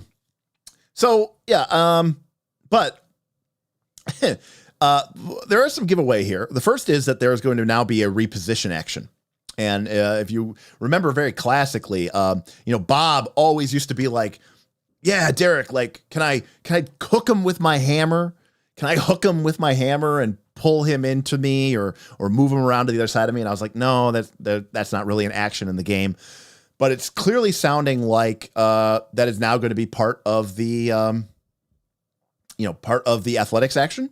So, and they say that they're also making some other, quote, generic changes to athletics, which might mean again, I'm reading between the lines here. We might see a change to trip. We might see a change to disarm. I am betting that they are going to change some of those. So, we'll kind of, keep an eye out to it. But again, this is sort of me trying to read a little bit deep and kind of reading, between the lines about what problems people have with athletic. I still think the trip action is just way too powerful. I still find it nuts that no one else gets legendary. I couldn't agree with you more there. Well, I mean, gunslingers and fighters do, right? But it's just like, it's wild to me how much in a game where attack roll is everything, that the fighter has such a tremendous advantage over all of these other classes. And I get it. Quote, they're there to fight, but man, it is crazy. It is crazy to me. All right. Sean says, I want to really see what this reposition action is, Warlord vibes. My guess is it's going to be similar to a shove, but you might just be able to control which square they move into. The fighter can punch better than the monk, and it really confuses me. Yeah, it is very strange. Hitting your enemies is part of the fighter's class identity, but I don't know how to tell you this, but it's also part of every other class's class identity too. So like at least the monk or the barbarian or the archer, the ranger, everybody just wants to hit. Like all those classes I just listed don't do shit if they miss. So it just doesn't do it. So let's go to the ranger. Speaking of the ranger, now a couple things here. They said they took all the warden spells and made them core to the ranger. And I'll be honest with you, chat, help me out here. What? Like the ranger already got warden spells, right? Like from the APG, and they took feats and gained focus spells. I mean, gravity weapon, all that and stuff. I don't understand what this means. Does it mean that they're taking the feats that were from APG and putting them into the core book? I assume they're going to do that because they're doing that with everybody anyway. So I didn't really quite understand what this means. Okay, they're putting them in the same book. Yeah, but they're taking the feats that the fighter gained from APG and they're putting them in the book too. I just assumed that is what that means. So it's kind of silly. See, Oblivion, that is what I thought they were saying, but I don't think that is what they were saying. I mean, it'd be cool. I personally, I like rangers as spellcasters, so I would be totally okay with that, Gid. And so if that is what they mean, I like it. Number one, I think the ranger needs some help, which is nice for me. I think they need a little bit more flavor that make them stand out, because right now they're like, I could dual wield, and the fighter's like, so can I, and I'm better at it. And they're like, I could shoot a bow, and the fighter's like, so can I, but I'm better at it until like you get to like 19th level. So like I like the idea that the ranger has this sort of magical nature element to their casting. I don't know. It always made him stand out to me, and I think that'd be really, really cool. So I would be really excited about this. So yeah, caster ranger oriented feats, that would be really cool, Nicholas. I think a lot of people have said that, a focus spell that it aligns to your ranger style. So everywhere where the class DC increased before, now increase the spell DC. So again, they're really going out of their way here to say it looks like spell casting is going to be more important to the ranger. They polished up the feats as well. For example, the ranger had the crossbow ace feat, which if we take a look at it, the problem is that the core game, crossbow ace, the core game did not have a martial crossbow. The crossbow was simple. And so the crossbow kind of sucked. And so what they did is kind of created this like math tax feat. I don't know what else to call this. Because what this did was it gave you a +2 circumstance bonus to the damage roll of your crossbow. And if the crossbow is a simple crossbow, increase the damage size by 1 step. So your D6 crossbow became D8. Essentially, it kind of converted your crossbow into like a bad martial weapon, but it was really just like a fix feat. It really didn't do quote unquote anything. So what they're saying here is they got rid of that, or at least they changed it, and they added a martial crossbow, which they call the Arbalos. So now a crossbow ranger can just be a crossbow ranger. And they've reworked crossbow ace so it's more exciting. It's not simply a tax to improve a simple weapon. Removing, this is why I like what they're talking about. And I don't care if you call it a new edition or not, but in general, removing taxes is a consistent theme in the remaster. And we have said on this channel a million times, it has been said by all of you a million times, Pathfinder 2nd edition, despite its well-designed intentions, there's a lot of feats in there that are taxes, right? And as an example of this, as we're talking about spell casting, they are getting rid of the focus point refocus feats. And number one, a lot of people, I think, never understood how that truly worked, to be honest with you. But specifically, now, every 10 minutes, you gain back a focus point. Even if you are level 2 or 3 and you have a focus pool of 3 out of 3 focus pool points, and you use all 3 focus points, and now you're at 0 out of 3 focus points, spend 30 minutes, 10 minutes, 10 minutes, 10 minutes, refocus, refocus, refocus, you're back to 3 out of 3.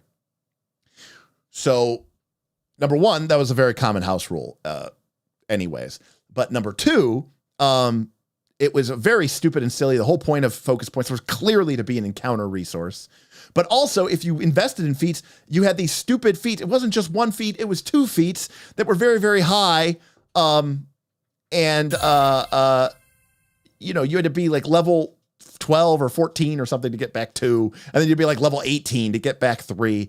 I thought that was so stupid and silly and just inefficient design elements. The whole point of the focus point system is so you don't have to track your resources and all this other stuff.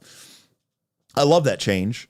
And according to Bruno, Mark Seifters was not very happy with that change. He says it adds a lot of power. Okay, here's the facts of the matter. Number one, the common complaint in this edition is, quote, casters aren't powerful. Now, I don't necessarily know that I agree with that statement. I think it depends on the type of monsters and encounters that you are, going up against, and about how open your GM is to being, flexible and awesome with your spell casting. I don't think spellcasters are as bad as some people make them out to be. Damage dealing spellcasters, yes. I don't think, unless we're talking about mass AoE type situations. That being said, focus spells were very unappealing to me because they felt like a slot anyways, and they were so bad because they had to pay that price because they had to come back. I never used them. I just never used them. It didn't really add any power to your character's ability. And most of the time you would long rest long before you would run out of all your spell slots. And so, yeah, I didn't see why focus points had to pay such a steep price. Self-confessed cynic says, Heart, most tax is theft, Heart. A true anarchist at heart. Thank you, self-confessed cynic. Now, Sean says they're not getting rid of the feats. They are still there to save time. It's my understanding, Sean, I think it's just going to be one feat. And it basically just says you get back all your focus points after 10 minutes.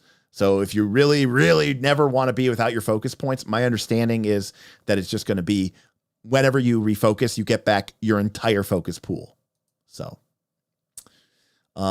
this is really starting to sound more like a 3.5 situation. Sure, it's compatible, but like you're going to want to ditch your old books. And Joe, you're absolutely right. I mean, let's be honest here, people. Let's be honest. You're never going to open up your old core rulebook again after these books come out. Okay? That's how I know that this is at least a half edition. Okay? When 3.5 came out, I never opened up my 3.0 books again. We never played 3.0 D&D ever again. We used new books. We had to use new software, right? It was the characters. Oh, my bard has, this, and this, and this. Oh yeah. But my ranger gets these things at different levels now. It's a different game. It's the same core mechanics, but it is shifted around enough. You're not going to be going back and mixing these things in. So yeah. King Fate says, adds power that I think the players wanted. Having Fire Ray on tap will make blasting as a Saren Ray cleric feel way better. Absolutely agree, King Fate. I thought focus points to me and the focus point system, no surprise. I like 4th edition D&D. I like encounter-based resources, especially in a game like this. Yeah, I think it makes a lot of sense. And I like that they're late. I thought this was a brilliant part of game design element. And when I was first reading through the book and I read how focus point recovery worked, I was like, why would they do this? This is so stupid. I do think some people might take the level 12. The problem is by the time you're level 12, Sanderson, you have so many. You have level 6 spells, 5 spells, 4 spells, 3 spells, 2 spells, 1 spells. I found I didn't even have the time to cast 2 focus spells in a fight, or the need to, especially considering how weak they were. Wouldn't this require a change to psychics? Yeah, I think they're saying they're going to get errata and they get all back their points. So witches rejoice to be determined, Kai, because we'll see if the witches and oracles and stuff, if they get their appropriate improvement. This will make lay on hands with 2+ focus point tank the best tank ability in the game. Honest Benny, hell yeah. Can you imagine? I mean, lay on hands is still one action. Can you imagine that? Getting all those stack some archetypes, you end up with like 2 or 3 focus points at pretty low level, and you have lay on hands 3x per fight. Yeah, that's pretty sick. Right, that's the other thing, right? King Fate too, right? It's like ward medic for champion. You just woo, woo, woo, woo, woo, lay on hands 3 times. Woo, woo, woo, woo, lay on hands 3 times. Yeah, it's good stuff. Well, right, and we all use Archives of Nethys anyways. Okay, fine, but Archives of Nethys is going to be this, so it is this. Yeah.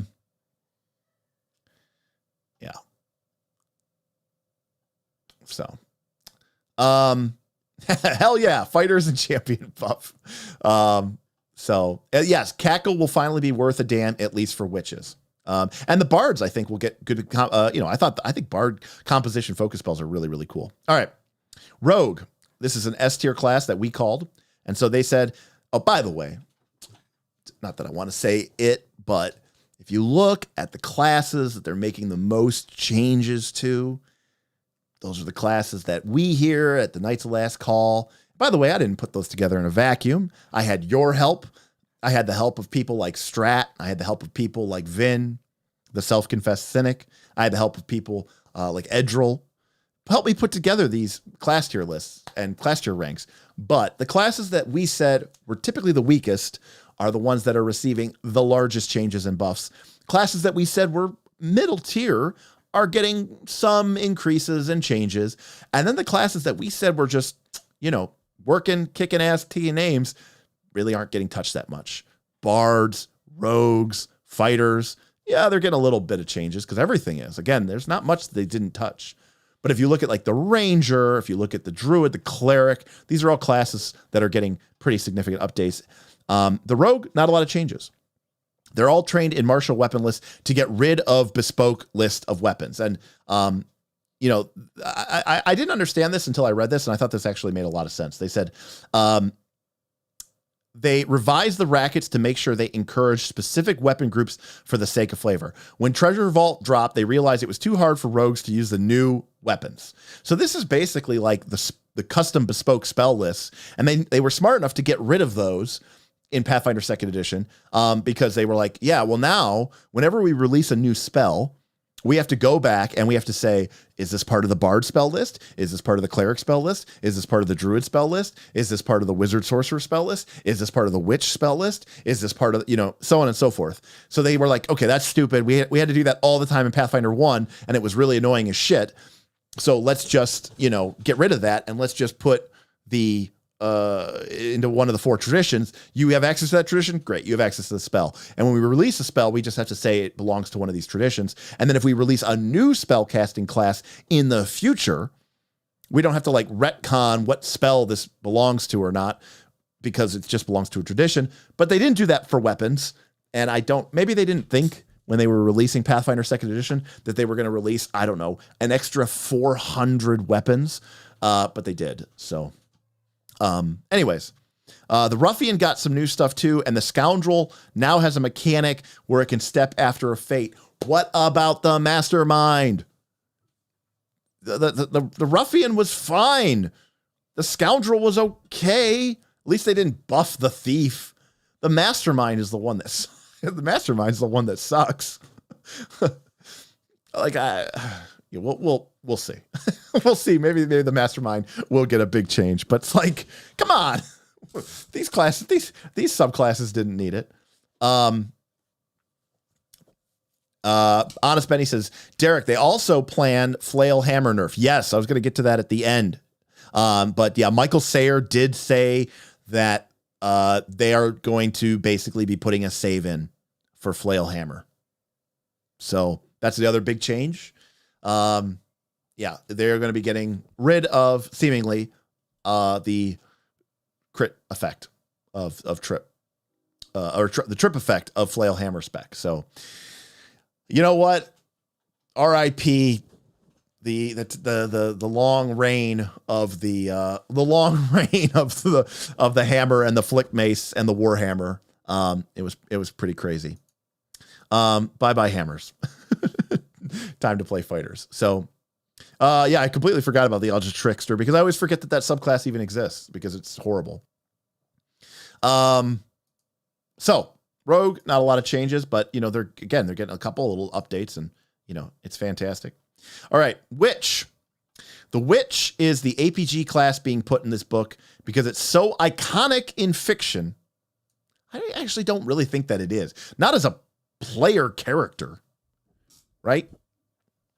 Yeah, oh, absolutely, Brutus. And turns out overnight, human adoption rates by gnomes plummeted. There's a orphan crisis in human lands because the gnomes used to just be adopting humans left and right, but then suddenly, yeah, they took our jobs. Like suddenly, overnight, they stopped. R.I.P. those gnomish summer camps. Yep. Yeah. When I was a kid, I used to go play with the gnomes. It was great. They showed me all their fun toys, which turned out to be really great weapons. And that's how I learned how to use this bad boy. It now has a save. Yeah. You know what? The gnomes suck. That's, okay. Matoya and Cersei. Well, Cersei was also a bad guy. And Matoya was a NPC that you talked to once and then pushed select B and got your map. I don't know. Anyways, I don't think the Witch is that iconic in fiction. And it has so many different versions across cultures and time. I still find it hard to understand what makes a witch not just a wizard. To me, a witch or warlock or whatever you want to call it, and a wizard, there's very little distinction between them, except for in the fairy tales, they're the bad guy, right? That's their distinction, and they even say this. They said, and by the way, coming into this, we learned that the witch design was kind of abandoned, that the person who was working on it got fired or left or something, Paizo in the middle of developing it, and they just kind of had this file and they had to go to print, and so they just said, print. And the witch fundamentally, and this, I believe Mark Seifter said this. I don't want to put words in Mark's mouth, but Mark basically said, yeah, they kind of shit the bed on the witch. So, yeah. Now, again, I've always felt like this class was just very bad. And Paizo seems to acknowledge that in their own words. They said, it's been hard to crack the flavor. And it's gotten one of the largest reworks. They dialed the flavor of the witch all the way up. That's going to make it balanced. Dialing up that flavor. Self-confessed cynic says, is a sword buff is it too much to ask for? No. Listen, I understand. Here's the distinction. We are,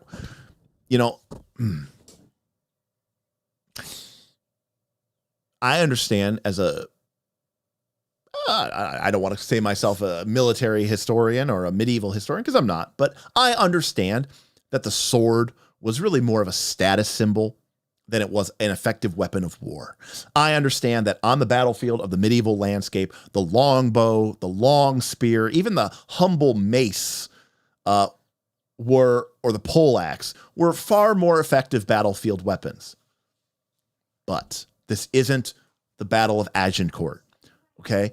This is our fantasy RPG game. And if you look at legendary weapons over time, right? We talk about Excalibur. We talk about Stormbringer, right? We talk about, like, swords are cool. To quote Fighter from 8-Bit, swords are cool.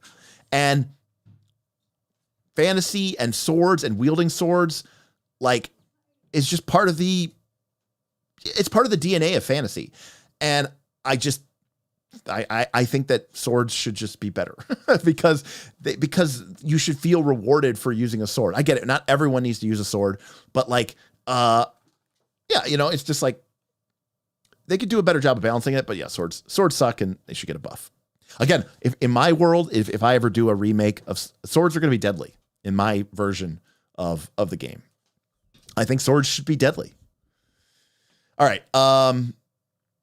Oblivion says, I think by witch being iconic, they mean Warlock is core in 5e, and this is our closest match.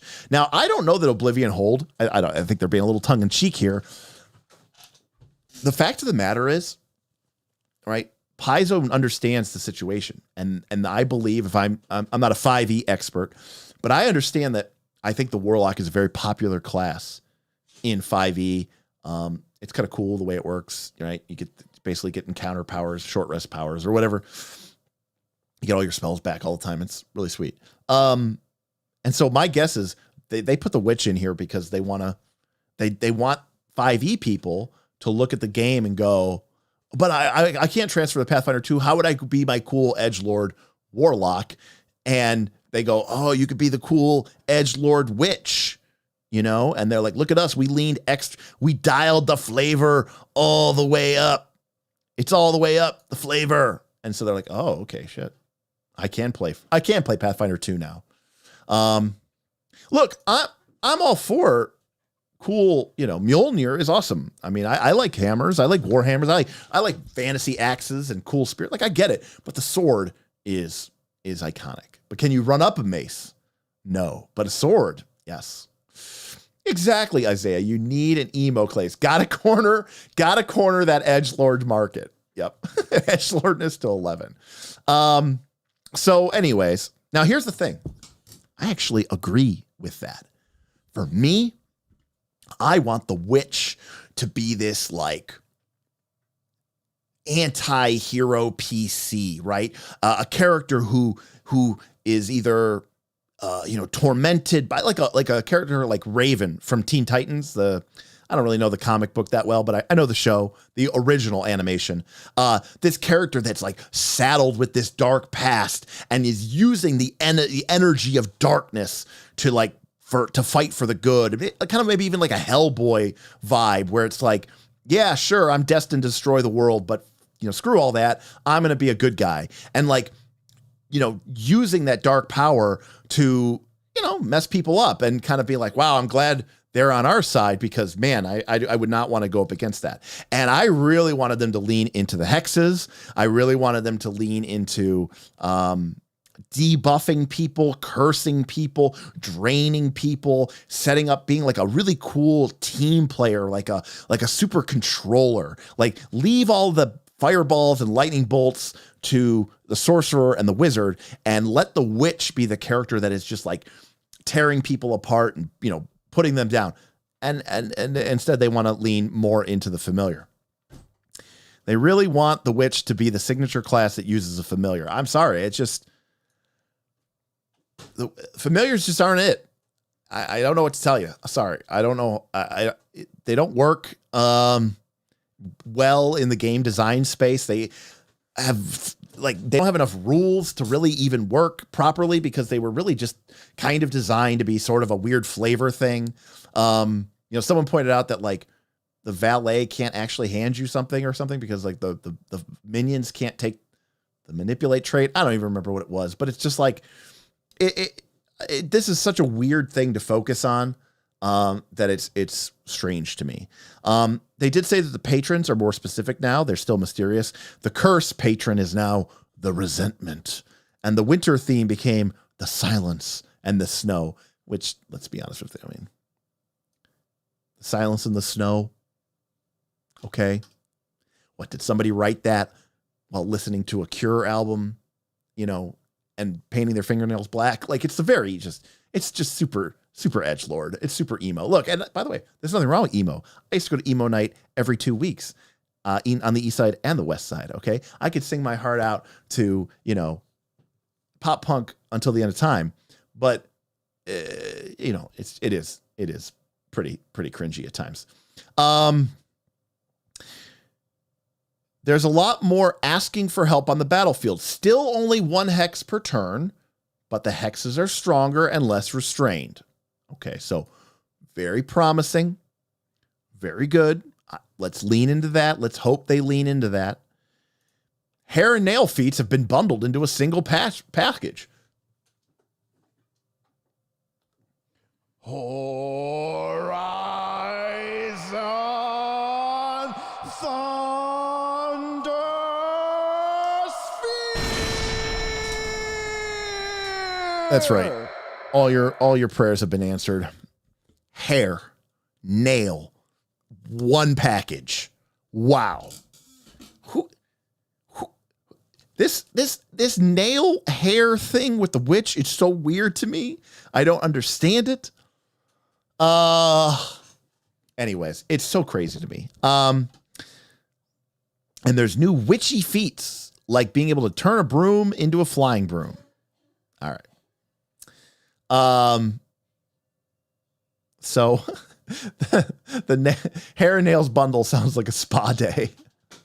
Now look, I mean, it's great if people can really enjoy their, you know, the class more.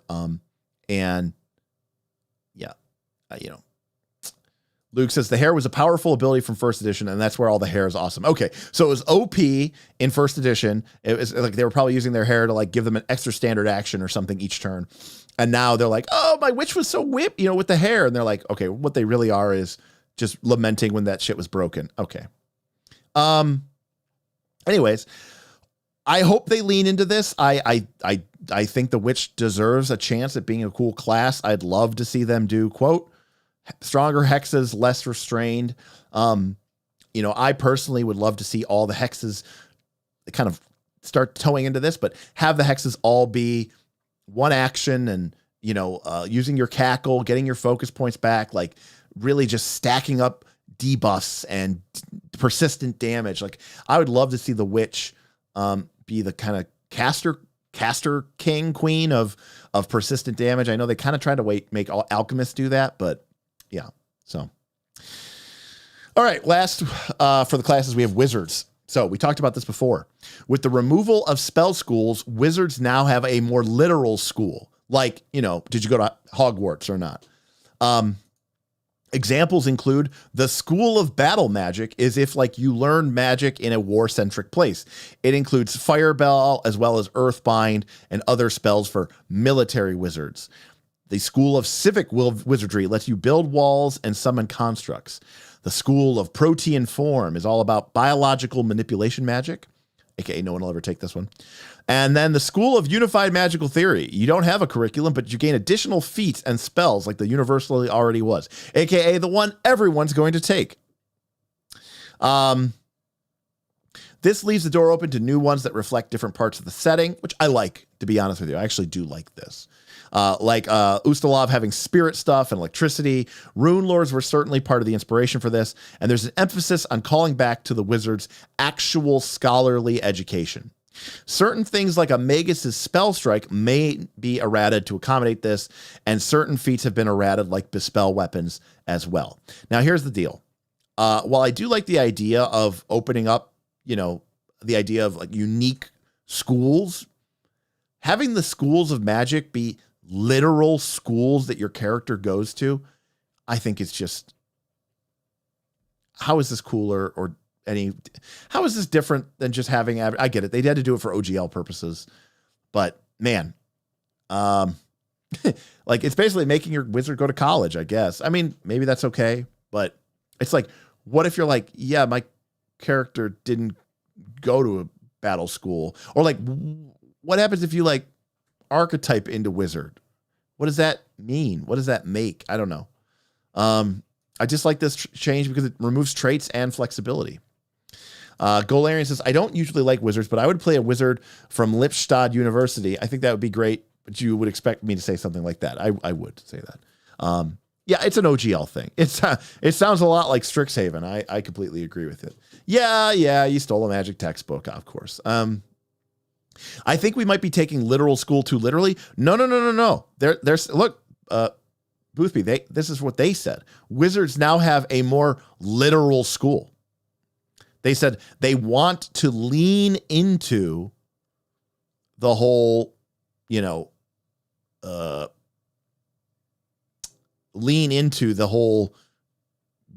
scholarly education part. There's an emphasis on calling back. There's an emphasis on calling back to the wizard's actual scholarly education. Yeah, the wizard now starts in debt. They have a bunch of school debt. They start in the hole, 5,000 GP. No,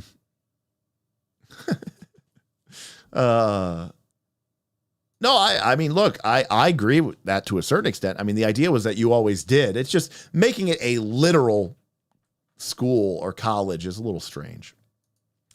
Okay, the biggest change, RIP. Officially, Magic Missile is now going to be called Force Barrage, which is probably an accurate depiction of the way that most people cast Magic Missile. But man, I'm going to have a hard time ever calling that spell Force Barrage. Ever. Tree shape is now one with plants. Revealing light instead of fairy fire. This is going to be so weird for me. I mean, these names and these spells have been with us for 20 or 30 or 40 years in some cases. It's going to be so tough. And what you're really doing also too is you're creating, I understand that they are forced into this position of their own making, but like the names aren't great, Brutus. They do sound a little strange. It creates this weird, gulf between like people who are going to be like, I still call it Magic Missile. And then it's like you have new people who come in and they're like Force Barrage and they're like, no, it's Magic Missile. And it's just, it just feels very generic branded. I know Magic Missile is literally the most generic magic. It's literally like a Fireball and Magic Missile and Lightning Bolt are probably the most generic spell names of all time. But yeah, the OGL is going to OGL. And I agree with JG here. I mean, we have to do this, but man, I mean, they don't have to do it, right? Because technically they released it and they said, it's part of the Creative Commons now. We're never going to mess with the OGL ever again. But to be fair, I never stopped calling Pathfinder Night D&D Night. So this is kind of the same thing. I mean, yeah, like if you think Force Barrage over Magic Missile is fine, how often do you tell people when they ask you, oh, what are you doing this weekend? Or where are you going Friday night? Or what are you doing Wednesday night at home? And you're like, I'm playing D&D. Or like, you'll say, I'm playing role-playing, or I'm playing RPG. And they're like, oh, what's that? And you're like, like D&D. And they go, oh, right. We all do that. No one says I'm playing Pathfinder. The only people I tell that I'm playing Pathfinder to are the people I'm playing Pathfinder with. So, yeah.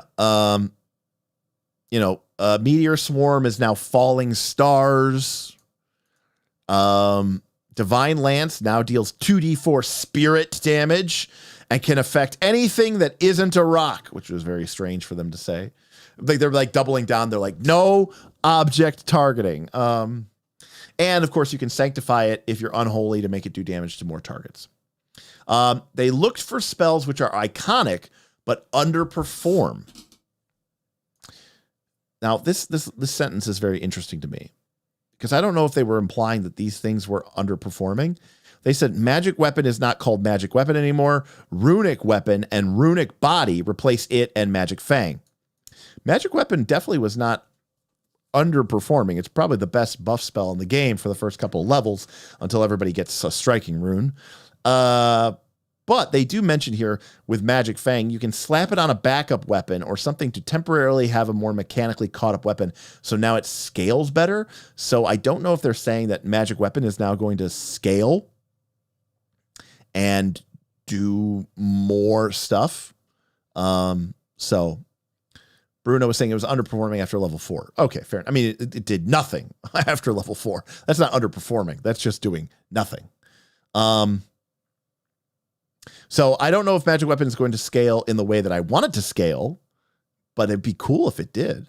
Like, what? I mean, here's a great question. What level? I'm going to put a poll up. All right. What level should Magic Weapon scale to be +2 greater?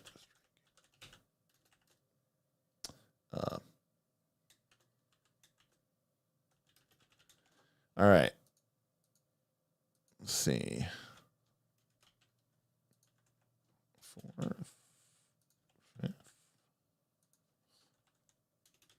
All right. Boom. All right. So I asked a poll here. So right now, Magic Weapon is a level 1 spell that makes your weapon become a +1 striking weapon. So assuming you could heighten it to make the weapon for 1 minute, assuming you could heighten it to make the weapon a +2 greater striking weapon, which by the way is around a level 12 item. To be clear, a +1 striking weapon is a level 4 item. +1 rune is level 2, striking rune is level 4. A +2 greater striking weapon is a level 12. I think level 10 is a +2 rune, and I think level 12 is when you get greater striking. Now you get a level 4 item as a level 1 spell. So the question is, and you get a +2 greater striking at level 12 item level. So what spell level do you think would feel appropriate? So that is what the poll is asking. I'm going to let that run a little bit. All right. So this is my favorite part. They changed condition removal spells. What is a condition removal spell? Remove disease, remove curse, neutralize poison. Spells, which, if you recall, during our all spells ranked, we gave really bad ranks to.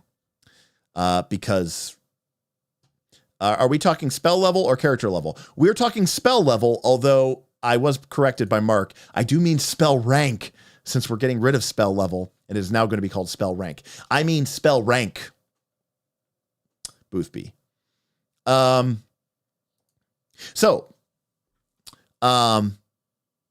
We said that neutralize poison, remove disease, remove curse are all shitty spells because they use the counteract mechanic.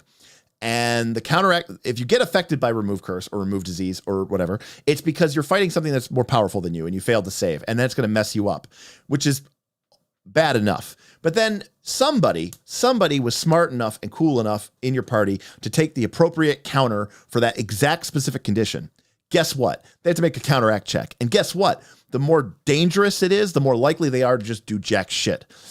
And that is them reacting with the most perfect counter that exists in the game. Well, everyone said, Derek, you're a horrible person. You're a bad citizen of your country. You're a horrible dog dad. You're a bad son because I dared say that these spells sucked. Well, guess what? They agree. Paizo agrees. They said they're changing condition removal spells. They're making them stronger. They're focusing them around a larger list of conditions. And now, even if they don't counteract, they can still shut off them temporarily.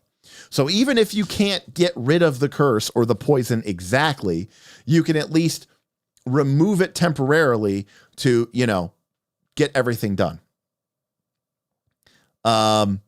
And that is exactly what we said all those things needed to do. So again, we might be hated on there, but it's fine. All right. Poll is ending. And everybody is going to say, looks like 5th level. So 9th caster level, 5th spell rank for a +2 greater Strapkin. I that was the overwhelming winner, but I don't necessarily know that I 100% agree with it because you get, I guess maybe level 4 would be too powerful. It's somewhere between level 4 and level 5 magic. Spell rank 4 and spell rank 5. Any case, so they are hopefully going to they're going to get rid of all that, remove curse, remove neutral, and they're just going to be remove, at this point they have kind of some bad naming, but remove mental, remove physical, and just have 2 neutralizes, one for that, and basically make it be make a counteract check. Oh, you succeeded, it's gone. Oh, you failed, it's suppressed. It's suppressed so that your character can still function in this encounter. And then after the encounter, it'll come back, and then you'll have to deal with it again. So we already touched about this earlier. Removal core. That's good. Core removal. Anna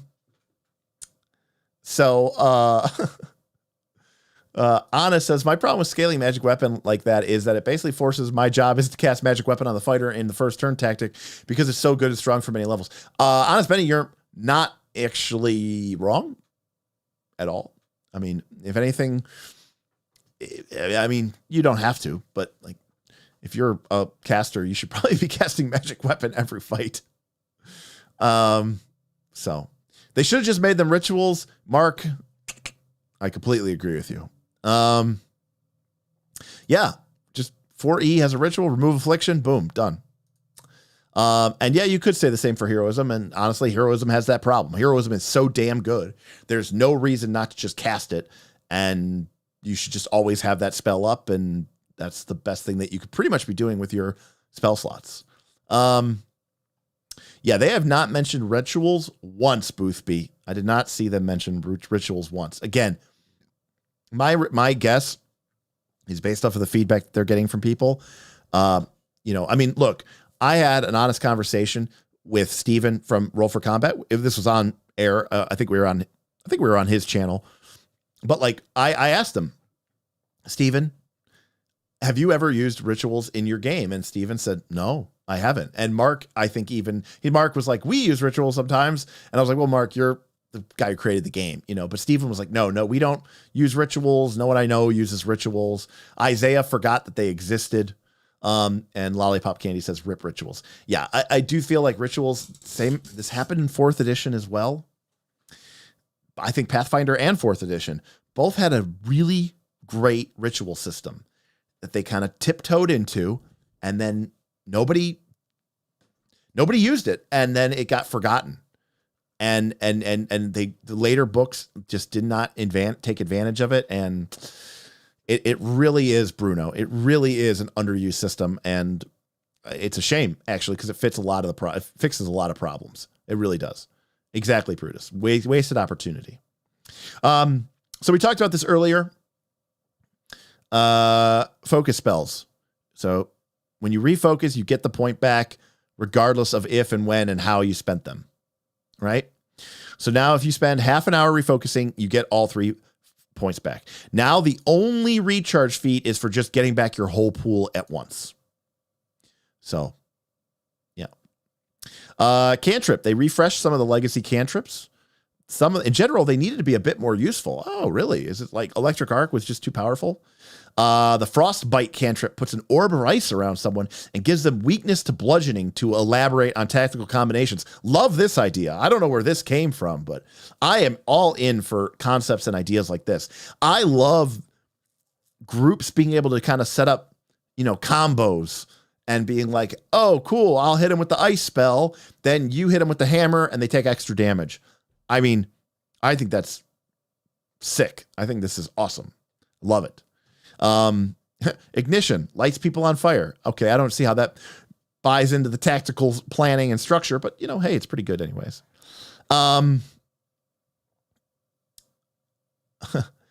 Frostbite gives a weakness to bludgeoning if the target crit fails their save.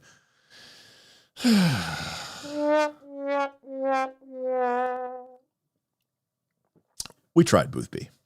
We tried.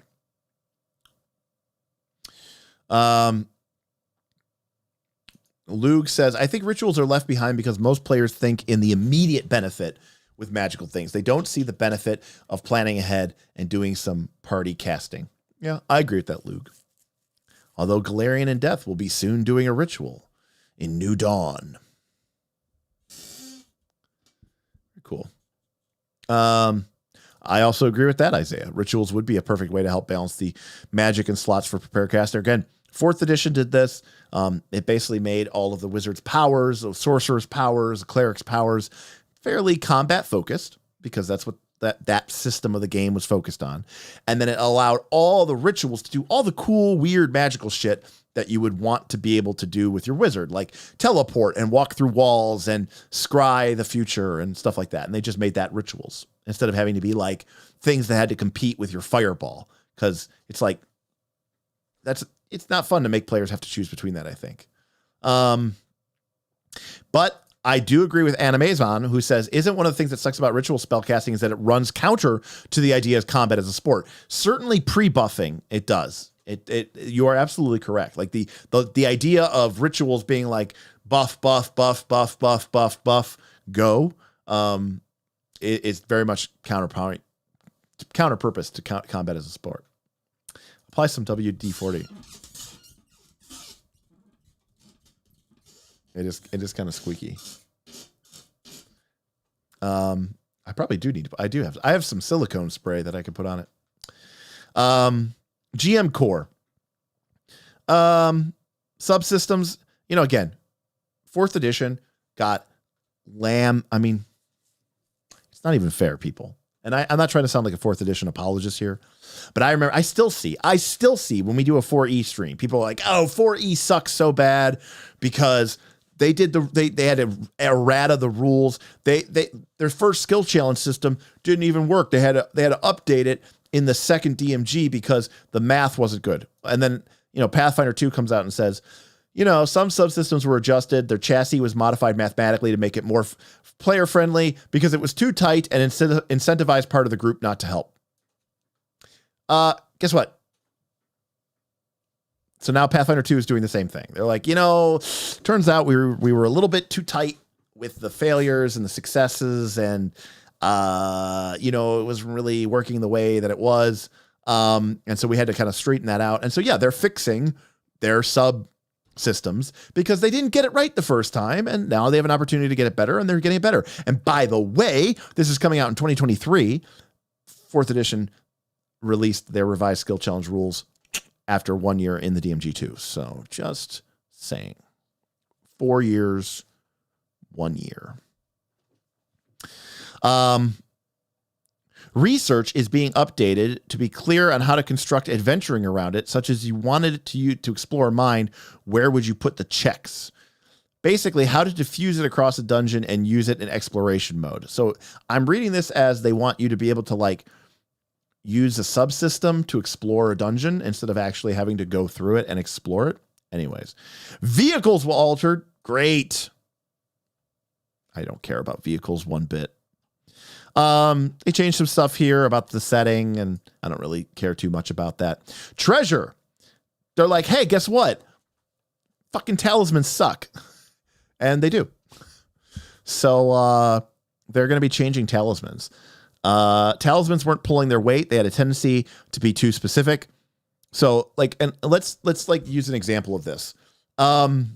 Here's the problem with Pathfinder 2nd edition. I understand what they're doing here. Or I understand their thought process. Okay. Is let's say your character is a dexterous acrobatics character, right? You have invested in your dexterity. You have invested in the acrobatics skill. You may have even taken a skill feat like catfall to make it so that when you fall, you don't take as much damage, right? You've got access to your catfall feat, right? So cool. You know, when I fall, you know, I don't take the full damage. I'm an expert. So it's treated as if it was, you know, 25 feet shorter or just 10 feet shorter if I'm just trained, right? Which is cool, right? You're using your skills. You're getting a cool mechanical benefit. So the problem with talismans is that they go, okay, well, here's the Jade Cat. And you're like, this is perfect. And it goes, oh, after you activate it, you treat falls as 20 feet shorter. And you're like, that's perfect for my character who isn't acrobatic and wants something that is going to help that. Oh, you have to be trained in acrobatics to even use this talisman because they don't want to diminish or step on the feet or the toes of the person who is doing it mundanely or, you know, doing it with their skill or doing it with the thing. It's the same reason why knock basically now is a kind of magical version of pick lock, right? Or a lot of those things where they don't want the skill character to feel like their skill investment was just completely shit on because someone picked up a magic item or cast a magic spell. And it, you know, that was a big problem, admittedly, in like Pathfinder 1 or 3rd edition, where it's like a rogue invested every single point they ever had into stealth, and a wizard could cast invisibility and get plus 40 to their stealth check. And they're like, cool, right? So talismans didn't work because they didn't want people to be able to use them that would want to use them. So, you know, it was weird. Like the character who is trained in acrobatics and has catfall is the type of character that could use the Jade Cat, but they're not going to use the Jade Cat because they have catfall. So anyways, they agreed. They said talismans weren't pulling their weight. They had a tendency to be too specific. For example, they updated the bull pendant to be one action. It gives you a bonus to check and increases the distance you push people. The talismans are overall more active now, and some items had too demanding of prerequisites, so they tried to make it easier to use, like a bag of tricks. There's also now a greater potency crystal, so you can now use your potency crystals at higher level if you need a sudden boost of damage. You know, at level 1, getting a potency crystal is pretty cool. I mean, magic weapon's great, so having like a backup 1 round of magic weapon or kind of 2 rounds is pretty cool. So having that at higher level is kind of neat. I like that. And then one of the most common things that we've been doing this since I think Pathfinder 2 basically came out. They are finally introducing a shield rune. It is called reinforcing. It can be put onto a shield and it will improve its hardness and durability. They're still going to make sturdy shields the best at blocking, but people are finding that people were very frustrated that they basically wouldn't take cool shields because then they wanted to be able to use shield block, and the game gave them shield block. And if you're a shield-focused character, it probably means that you are shield blocking because that's what makes you feel like you're a shield-focused character. And then you want to take a cool shield, but its hardness and hit points were just complete shit. So in our game, we didn't basically have sturdy shield. It was just minor sturdy rune, you know, sturdy rune, greater sturdy rune, major sturdy rune, and you could just put that onto any shield that you wanted to. They are not adding property runes to shields. They do cool things already, and they didn't want to expand the number of runes you had to get if you're a sword and board characters. They're going to put assistive items from Grand Bazaar and the like in the core, along with guidance. That's totally reasonable. They're going to change some staffs because staff of evocation, we got rid of evocation. We got rid of abjuration. So now we get something called the staff of elemental power. And I'm not going to lie. All right. That does sound pretty cool. Instead of the staff of necromancy, you get the staff of the dead. I mean, cool. I mean, I like it. I mean, they're really probably just going to be, they're saying they're going to strengthen the theming, but let's be clear. But I do like those names, and I do like that they're changing them up and making them maybe staffs are going to be a little bit cooler. I feel like staffs just underperform a little bit, just a little bit. I'm not really excited when I get a staff in Pathfinder 2nd edition. When I got a staff in 3rd edition or Pathfinder 1, oh my God. That was a day of days. That was a day of days. Lastly, monsters. We know about this. They're getting rid of the core chromatic dragons, and they are going to be putting in, you guessed it, things that basically look exactly like the old core chromatic. Diabolical dragons look an awful lot like black dragons. So it looks like there's going to be dragons of diabolic, which are going to be tied to the divine tradition, lunar, aquatic, extraplanar. So there's going to be arcane dragons, which is pretty cool. So again, I don't hate this change. I mean, yes, dragons, red, black, I love it. That's part of the core design of the game. But tying the dragon into the fundamental, I mean, to be honest with you, this is where Pathfinder has this amazing lore, and then they shit on it because traditions are like a human thing. What they should have done is leaned into the essences which comprise the traditions, right? Mind, matter, spirit, life. I could be wrong about that. But those, I think, are the 4 essences. And those should have been, and those combine in pairs, except for opposites, to make the traditions. So like mind and matter is arcane, and mind and spirit is occult, and spirit and life is divine, and life and matter is primal. Awesome. The dragon should have been tied to those essences: mind, spirit, matter, and life. That would have been very cool. But I don't. So, but anyways, point is, I don't hate this idea. Like, I think it makes dragons actually kind of more interesting if they do it right. And it's unique, and it's a definitively Pathfinder thing. And quite frankly, I'm in for it. I think it's pretty cool. We'll see what they do with the art and the abilities, but I think it's cool.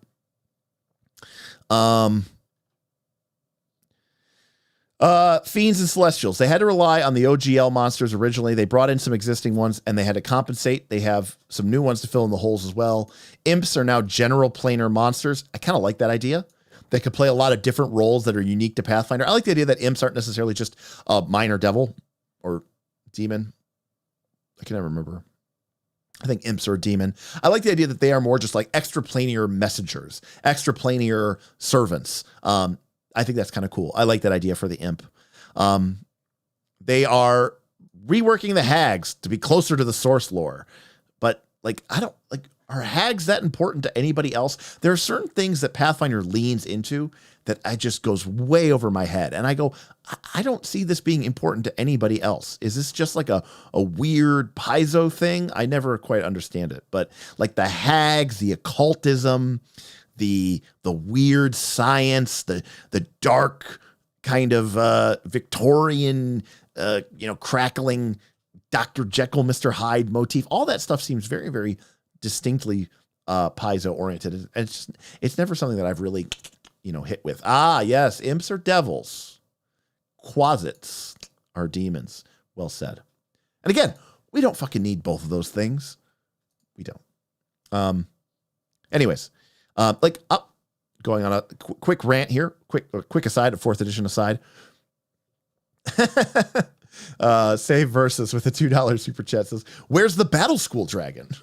I mean, that would be kind of sweet, actually. Like a dragon dedicated to war. Like, I'm in for it. That's cool.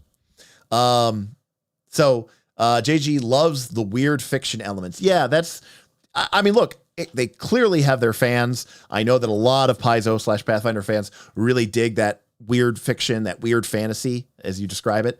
I'm just saying it for me personally and for like like everyone I know, that's just never been something that we really just vibed with. And I've always, quite frankly, kind of ignored most of those elements of the Pathfinder settings. I was just going to say in 4th edition, like they were the first people to realize like demons should just be like death and destruction incarnate. And in the 3rd edition and in Pathfinder 1 and in Pathfinder 2, the succubus was a demon. And the succubus is this careful plotter, seducer, manipulator. And that never made any sense as a demon. So in 4th edition, they made the succubus a devil, and demons were, unholy rage monsters pretty much, because they were just, the raw elemental chaos mixed with evil. And yeah, like that's what a demon should be to me. Devils are scary because you never know if they're trying to trick you, or you never know if they're trying to how they're going to outsmart you or whatever. But at the end of the day, like devils want, your soul. They might not care about you, but like demons, like they're not going to just go crazy. They're not just going to kill everybody. Demons should be scary because it is uncontrollable, right? Demons should be like that. Like whenever you watch one of those X-Men movies and like Weapon X gets loose, and there's like that moment of like pure dread and terror as something that is uncontrollable and unknowable and unreasonable is just let loose. That is what makes demons terrifying. Anyways, I really appreciate both that element of the system. Galarian Death says, thank you. Succubus should certainly be a devil 100%. Well, Gid, in 4th edition D&D, it was, and precisely because they said, this thing is not chaotic evil. It is a manipulator. It is a planner. It's a seducer. It is very much a lawful evil character.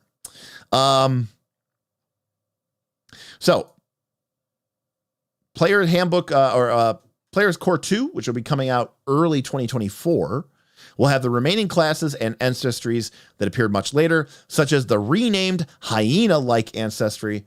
I can't remember the term they came with it, but it's no longer to be called the Gnoll. It now has its own name. It's weird that like the orc is the orc, but the Gnoll gets a new name. It kind of goes over my head on that one.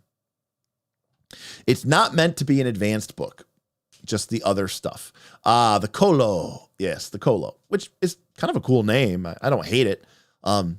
But why change that one specifically?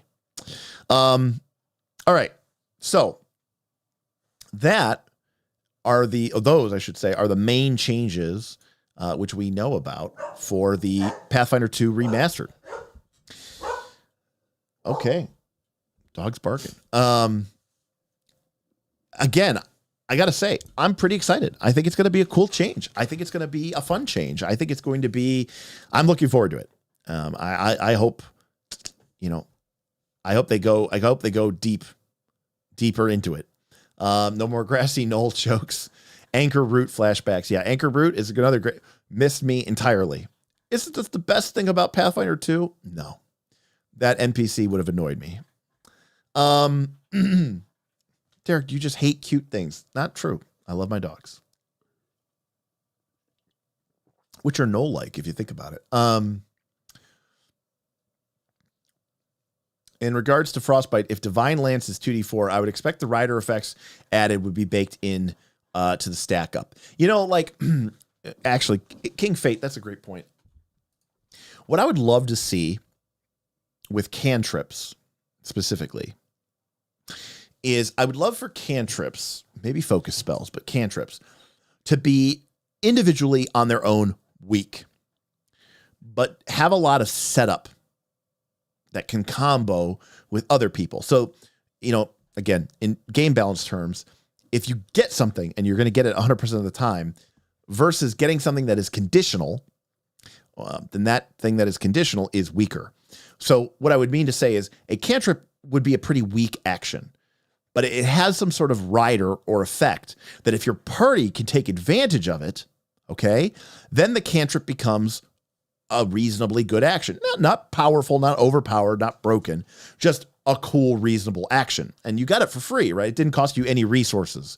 And that's the kind of player cooperation and mentality that I would like to see. So like on that Frostbite, it's a shame that it's critical failure, because I would love to have a situation where if I cast Frostbite on a character, unless they like again, I don't know anything about it, but if I was going to do it, like if they critically save, unless they critically save, I would probably give them the bludgeoning weakness 5 or something, but I'd have the damage be scaled in such a way that if nobody can then follow up and take advantage of that weakness 5, then the cantrip was like a very weak action. But if people could follow up on it and take advantage of it, then it would become a very powerful action. And it would really lean into this idea of Pathfinder 2 being, quote, the teamwork game. And I would love to see them do that with more cantrips to make them more interesting. Let's see. Brutus says, I'm hoping they go this way, the Alchemist. I'd love for them to become the combo class. Completely agree with you there.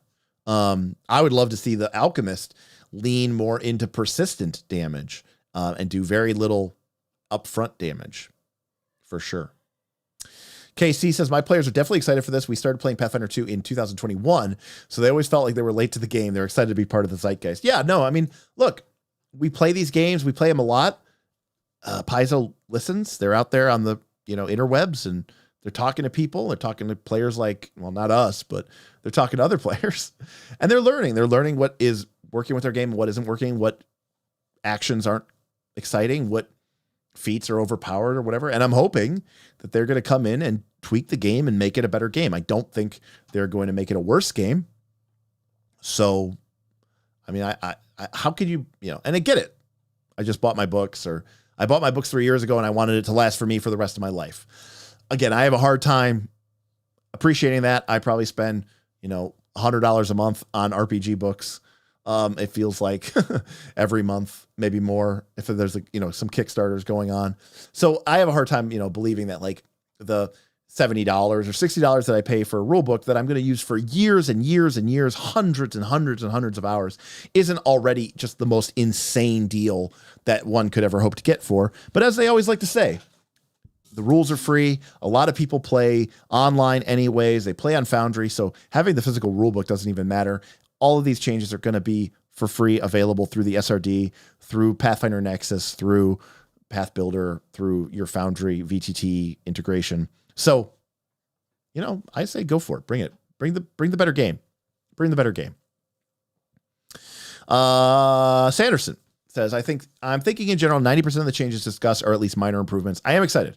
I think the only reason to be upset is if you really spent a lot of money very recently with books. And again, Sanderson, I think this just comes with the territory. Maybe there's a lot of people who are relatively new to the RPG hobby, but like new books, new editions is just, that's just the way this game goes. Like you're buying Pathfinder 2nd edition. So you already know that there's been a prior edition to the game, right? D&D is on its 5th. Arguably it's like 7th edition of the game, right? So, your books aren't going to last forever. So,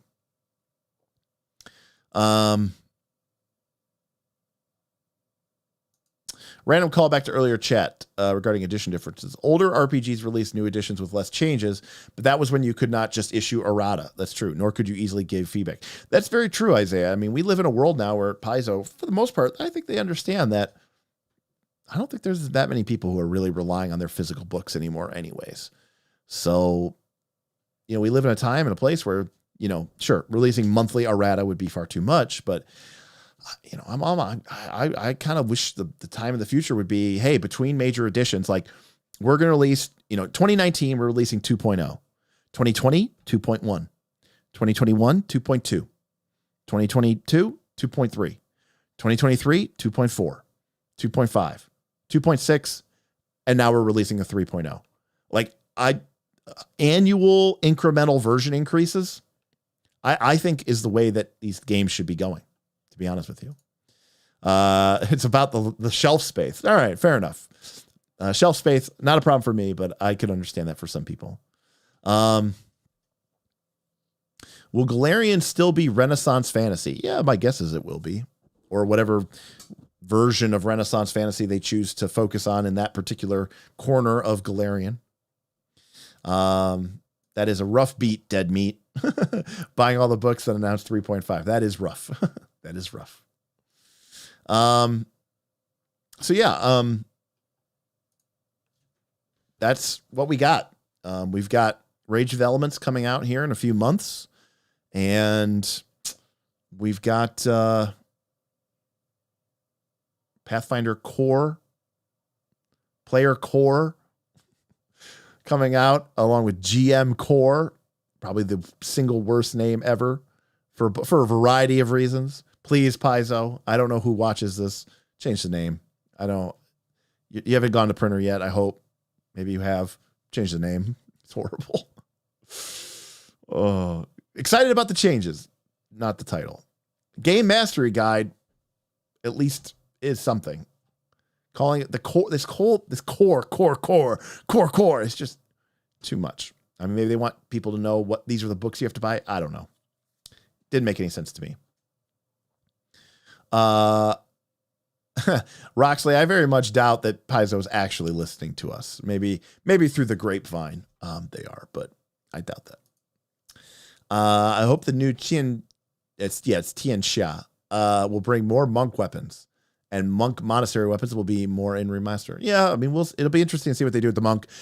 We have no idea what they're going to be doing with the classes, the other 8 classes that are going to be in Player Core 2. Rule Cool giving us some deets. It says it goes in the printer next month. So I mean, they could change it. That's easy enough to change. It's easy enough to change. Is Rage of Elements going to be the first orc book? I think they said that it is going to be released under the OGL still, maybe. I think they said it was too far along, but maybe it's going to be under the orc. All right, Sanderson's saying orc. All right. Oh, yeah? Do you think that's the first thing released? You think that's the first Pathfinder thing released under the orc? How silly and foolish you are. Because I'll tell you that the Northern Reaches Pathfinder 2 campaign guide was also released under the orc. Okay? So, just saying. I don't even have a copy of it on my thing. That's how much I use it. Here we go. All right. Why is it putting it up there? Sorry.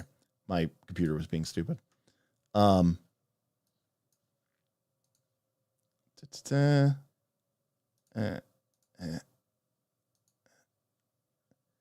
we go. Look at that. Pathfinder 2nd edition. Fit to screen. Pathfinder 2nd edition. Pathfinder compatible. And what's this at the end of the book? Oh, that's right. It's the Open RPG Creative License using the draft version that was available to us at the time of publication. That's right. Pathfinder 2 Northern Reaches Season 2 is orc compatible. Orc compatible. Orc compatible. So anyways, Northern Reaches was first. Just saying. we did it. So anyways, very, very, very, very, very cool. So anyways, looking forward to seeing more, what maybe comes out. I don't know if we're going to see any more. I imagine we'll probably get some more information maybe at Gen Con, because at that point we'll pretty much be about to release the core. Obviously, Rage of Elements is going to be the big thing, talk of the town. Knights, of course, are going to be at Gen Con. So hopefully, maybe we can do some fun, I don't know, live stream or something with me talking to Paizo people. Probably hate me. Or at the very least, we'll be standing slightly outside of their booth talking about Pathfinder 2. But, I'm hoping that they just keep, pushing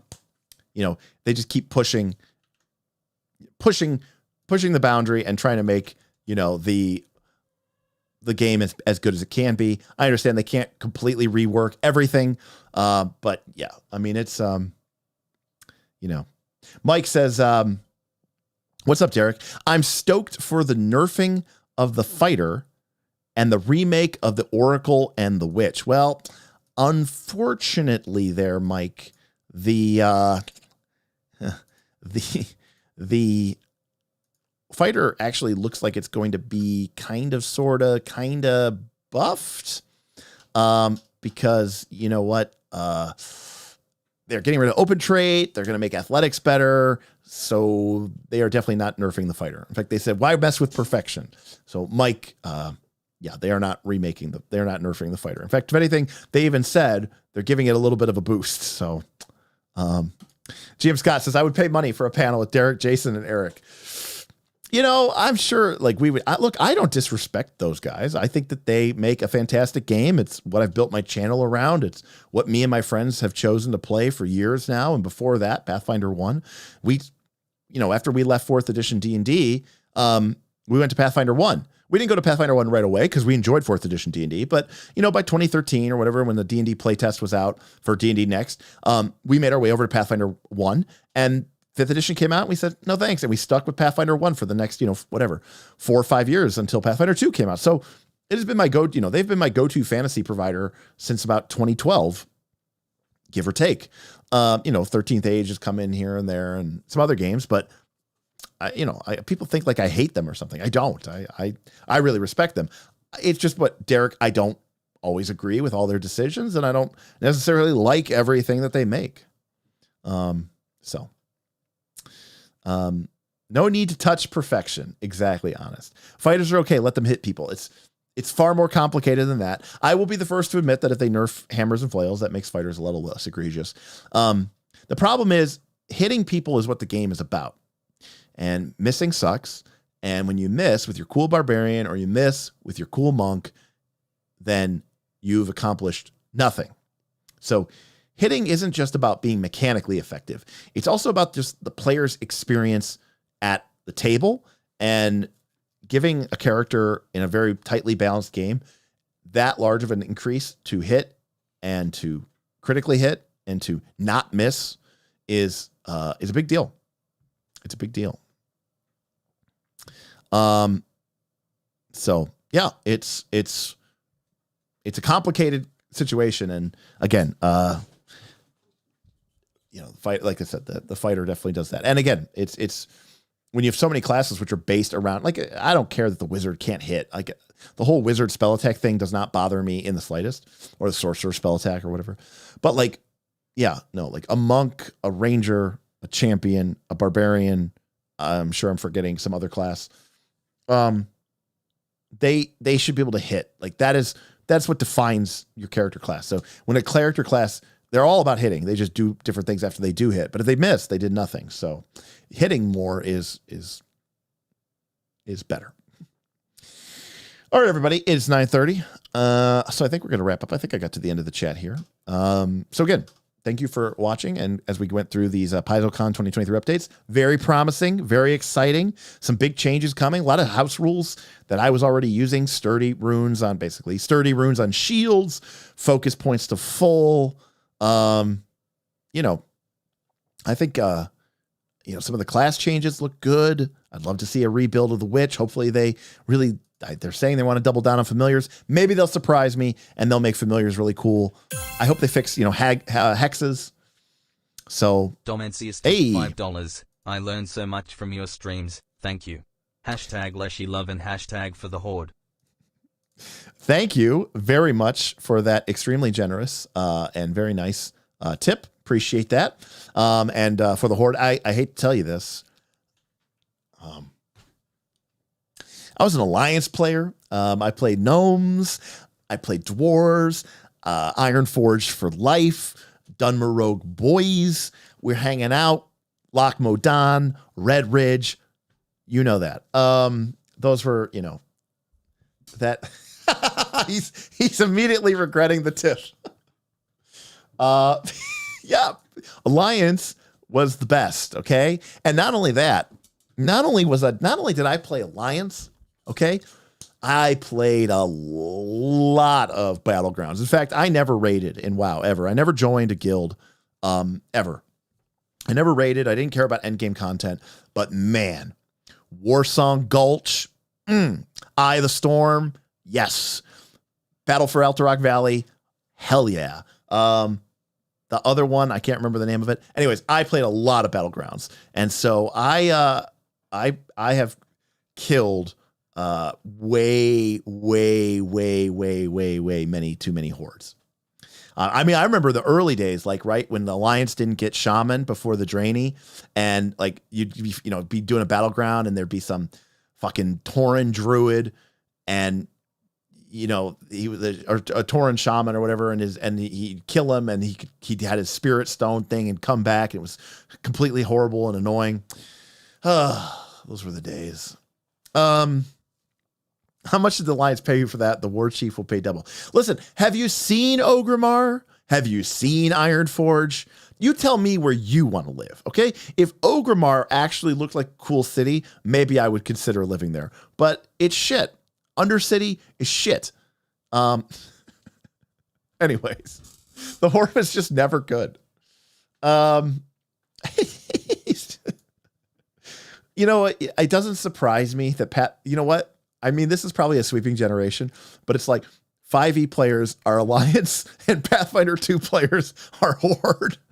That's probably like an overgeneralization, but that's probably pretty accurate. Anyways, dwarves, humans, dwarves, gnomes, amazing. I wasn't a fan of the Night Elves. I didn't care about them or humans, but Draenei were okay. I really liked that expansion, though. The first one, what was that called? Burning Crusade. Burning Crusade was great. Man, BC was great. I actually don't really remember the Blood Elves that much. They didn't deserve the Shaman. Honestly, I liked it. I thought it was cool when, only the Horde got the Shaman, and what was the class that the Alliance got that the Horde didn't get? Man, that's how long it's been that I played. I don't remember. Is it too late to save up the Traveler giveaway? It is. We already did our giveaway. Sorry. Paladin. Duh, of course, Paladin. Blood Elf. I mean, like, I thought the Blood Elf Paladin was pretty cool, but I mean, it didn't really make much sense, but yeah, Paladin. Which was, such a good class. Such a good class. That Paladin, like, I'm talking classic vanilla WoW, BC WoW. The Paladin was so cool. Anyways, now I played through the one with Deathwing, Cataclysm. I started to play Mists of Pandaria, and then when I got to Mists of Pandaria, I was like, okay, I can't do this anymore, and I don't care about ratings, so I'm over it. But I had a fun time playing WoW. It was a good time. I didn't raid. I just leveled. I did quests. I read the storylines. I did Burning Crusade 3 times, all of it. I can probably navigate the Zanger Marsh blindfolded. It was pretty cool. I tried to play Guild Wars 2, and I remember being really excited about it. And I remember in the opening zone, there were these ramps down to the beach, and there were these cool kind of public quests that would form, and enemies would be rushing up from the beach trying to get to the causeways over the ramps. And I was like, oh, this is so cool. It's kind of like a public open quest. And I walk into the area and it said I joined it. And then I realized that all the other players around me were just bots, and they were just shooting constantly and down the ramp, and they were just all bots, and not a single one of them was a real person. And I was like, all right, and I'm done. I never played again. So I wasn't there for the Lich King. So here's the deal with the Lich King. I played Burning Crusade. I skipped kind of Wrath of the Lich King because I don't remember why. I can't remember why I stopped playing WoW, but I remember now. I used to play with my ex-girlfriend, my ex-girlfriend. And story time. So I used to play with my ex-girlfriend, and I remember very well, she never played MMOs before. And originally, when EverQuest, we were EverQuest people. And so when EverQuest 2 came out, we were all like, yeah, EverQuest, fuck WoW. And we kind of realized that WoW was the better game. And so slowly but surely, we all started playing World of Warcraft. And my ex-girlfriend, it was kind of like a stereotypical, fantasy, new fantasy fan, right? She liked night elves. She liked druids because they could turn into pretty kitties. She liked kind of the cutesy, fluffy stuff. And so she would always be a night elf, always a druid, maybe a hunter, something with an animal, or could turn into an animal or whatever. Anyways, Well, we played whatever like that. And I, at that time I was in an apartment and then I was renting a house and then I bought a house and we lived in this house and she was playing WoW all the time. And then she had a job, but then she like quit the job because she wanted to play WoW more. And so things started to get pretty bad between us. And I stopped playing WoW. And then, I mean, this is like so, this is so cliched. But like, I mean, I was kind of over it with the relationship anyway, so I probably wasn't being like the best attentive boyfriend. But she literally kind of had like an online WoW affair with some guy who she like didn't know in real life, but they had a real life friend. Like that's how they like made the connection in the game. One of my buddies and one of my ex-girlfriend's friends, they like went to college together and she like met him on the line and they started playing and he was doing all like the typing to her, like, he doesn't deserve a girl like you. You're so, if you were my girl, I'd treat you so much better. Here, I bought this pet. Here you go. Anyways, long story short, I kind of like knew that she was hanging out with this guy all the time, but I like didn't really think it was like an online WoW affair. We break up. I break up with her, whatever. She moves back in with her parents or whatever like that. And within a couple of like weeks, apparently she's like dating this guy from WoW. He lived south of us in Columbus. And in a couple months later, she moved down to Columbus to live with him. He was, and I can't make this up. He lived in his mom's basement. She left her parents' house to go live with her new boyfriend in his mom's basement, but they ended up getting married. And I haven't talked to her in, over a decade or whatever like that. Most of this information I got came from her sister, who I still became friends with. But anyways, so I literally, I mean, I don't want to say I lost my girl because there were problems before that, but I lost my girl to World of Warcraft, like some World of Warcraft, I don't know, human rogue, or human Death Knight or something came in, snaked my girl and took her away from it. So anyways, that was what happened to me. So I stopped playing World of Warcraft after that happened. This was during Burning Crusade, or right at the end of Burning Crusade. And then I didn't play during Wrath of the Lich King. And then I like logged on at one point and found out my password had been stolen and my account had been hacked. And I just didn't even want to deal with it. So I just left it alone for like a while. And then when Cataclysm was coming out, I always thought like the Deathwing and the things, it seemed really cool. And I was really interested to see the changes that they were going to make to the world. So I reactivated my account, got it, squared away with Blizzard. And it turned out it was really awesome because my account had been hacked and stolen by like Chinese gold farmers. And so when they stole my account back and they verified it, they just left everything on those characters. So all of my slots were filled with like bank mules that just had like, just thousands of gold, like millions, I don't know, just like whatever a lot is, like tens of thousands, hundreds of thousands of gold. And I just had all these like full stacks of like sick trade items that like the Chinese farmers had been, accumulating. And so I got to keep all that. And so then I had like infinite money for my playthrough of Cataclysm. So yeah, that was my World of Warcraft story.